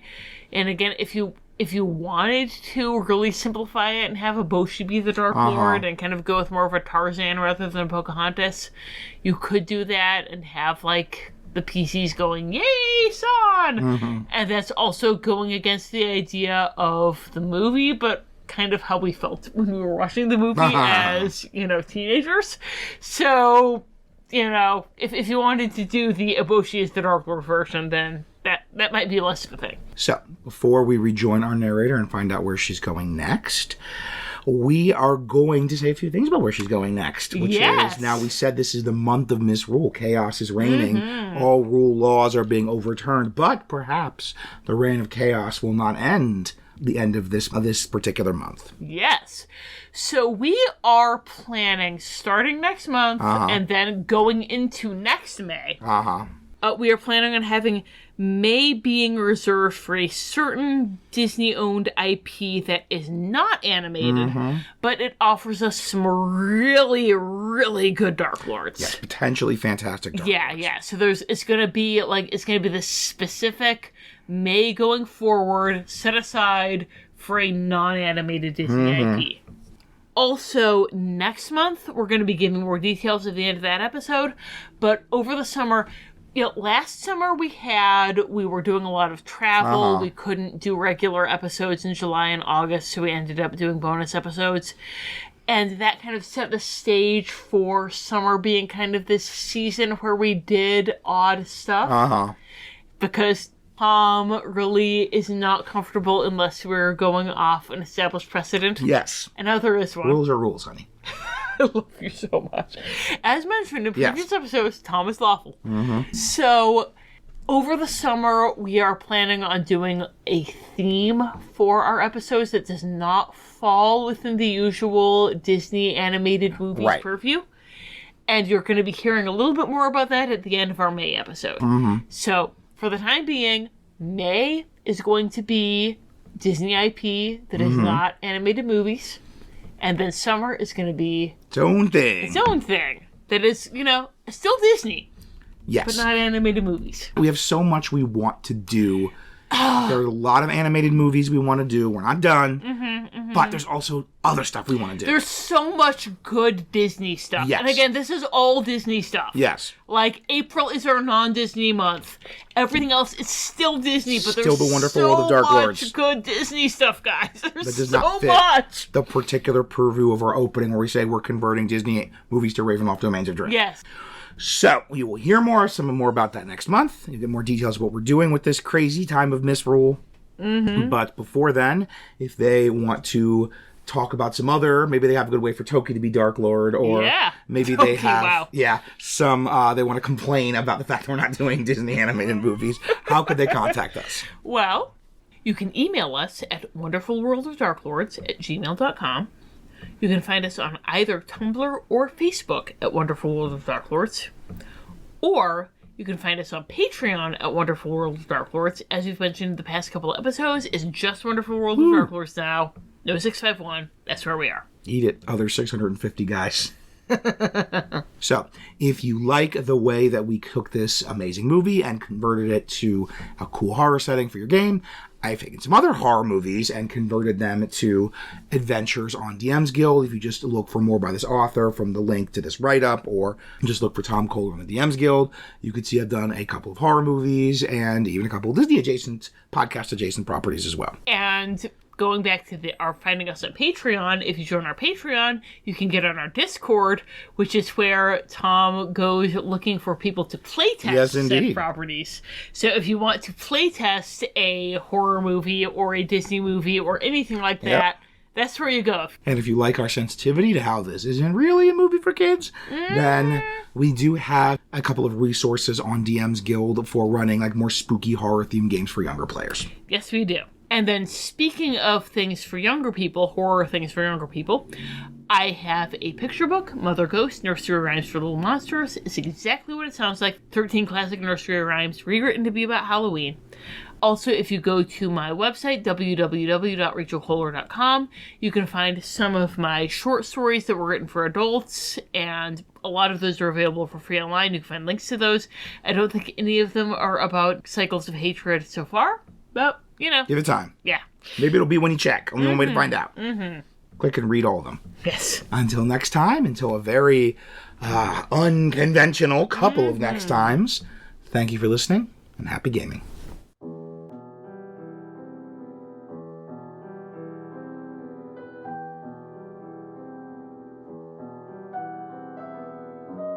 Parting thoughts. After about a week, I accompanied the next caravan out of Irontown, knowing the borders would be open for it. Some of the men in the caravan were actually eager to face down the wolves, apes, and boars, as they had lost friends in their last excursion. Given what I had heard from the boars, I suspect the feeling was mutual. As I entered the mists with a wedding ring as a mist talisman, I mused on my patron's words about Callahan and San Francisco, and wondered if perhaps there was more to all of these furious, vengeful beings than I had thought. Their rage was an expression of their grief, and that in and of itself is a sign that there was something human and vulnerable within them. For what is grief, if not love persevering? Regards, D.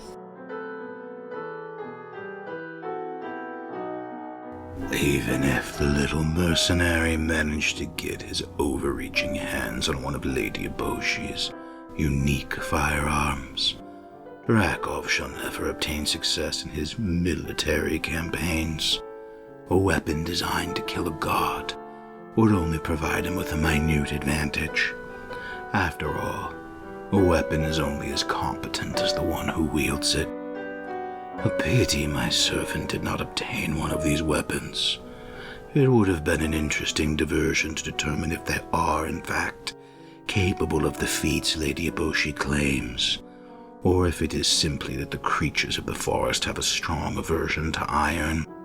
These forest gods and spirits may be nothing more than powerful fey creatures, which are known for their disdain of iron, and an iron sling bolt may be just as effective against them. It is the nature of these lands to remain stagnant, though perhaps less so for those ruled by two opposing forces. The battle for the dominion over nature will never cease in Mononoke Forest. However, an influential outsider with unclouded eyes may be able to turn the tide in such conflicts, if given the opportunity. This is likely why my servant met with some difficulty in embarking on her survey, and upon her arrival was shortly courted by both sides. It is wise to separate yourself from such disputes, for those that insert themselves in the affairs of dreadlords rarely come out unscratched.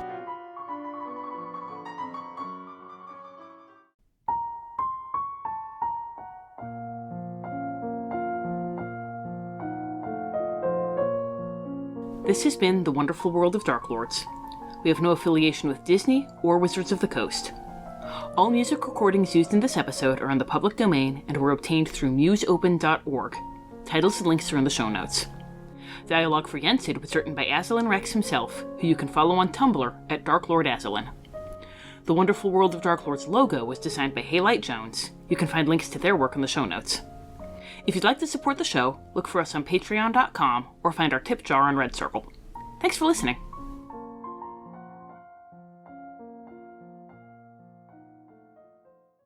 I don't want to attack. I don't know what to do now. She put them in a tailspin, just like Ashitaka. Yes. All right, so. Because life is like a hurricane. Oh, no, that's not tailspin. That's DuckTales. Never mind. It's been a long week. Monday night. So.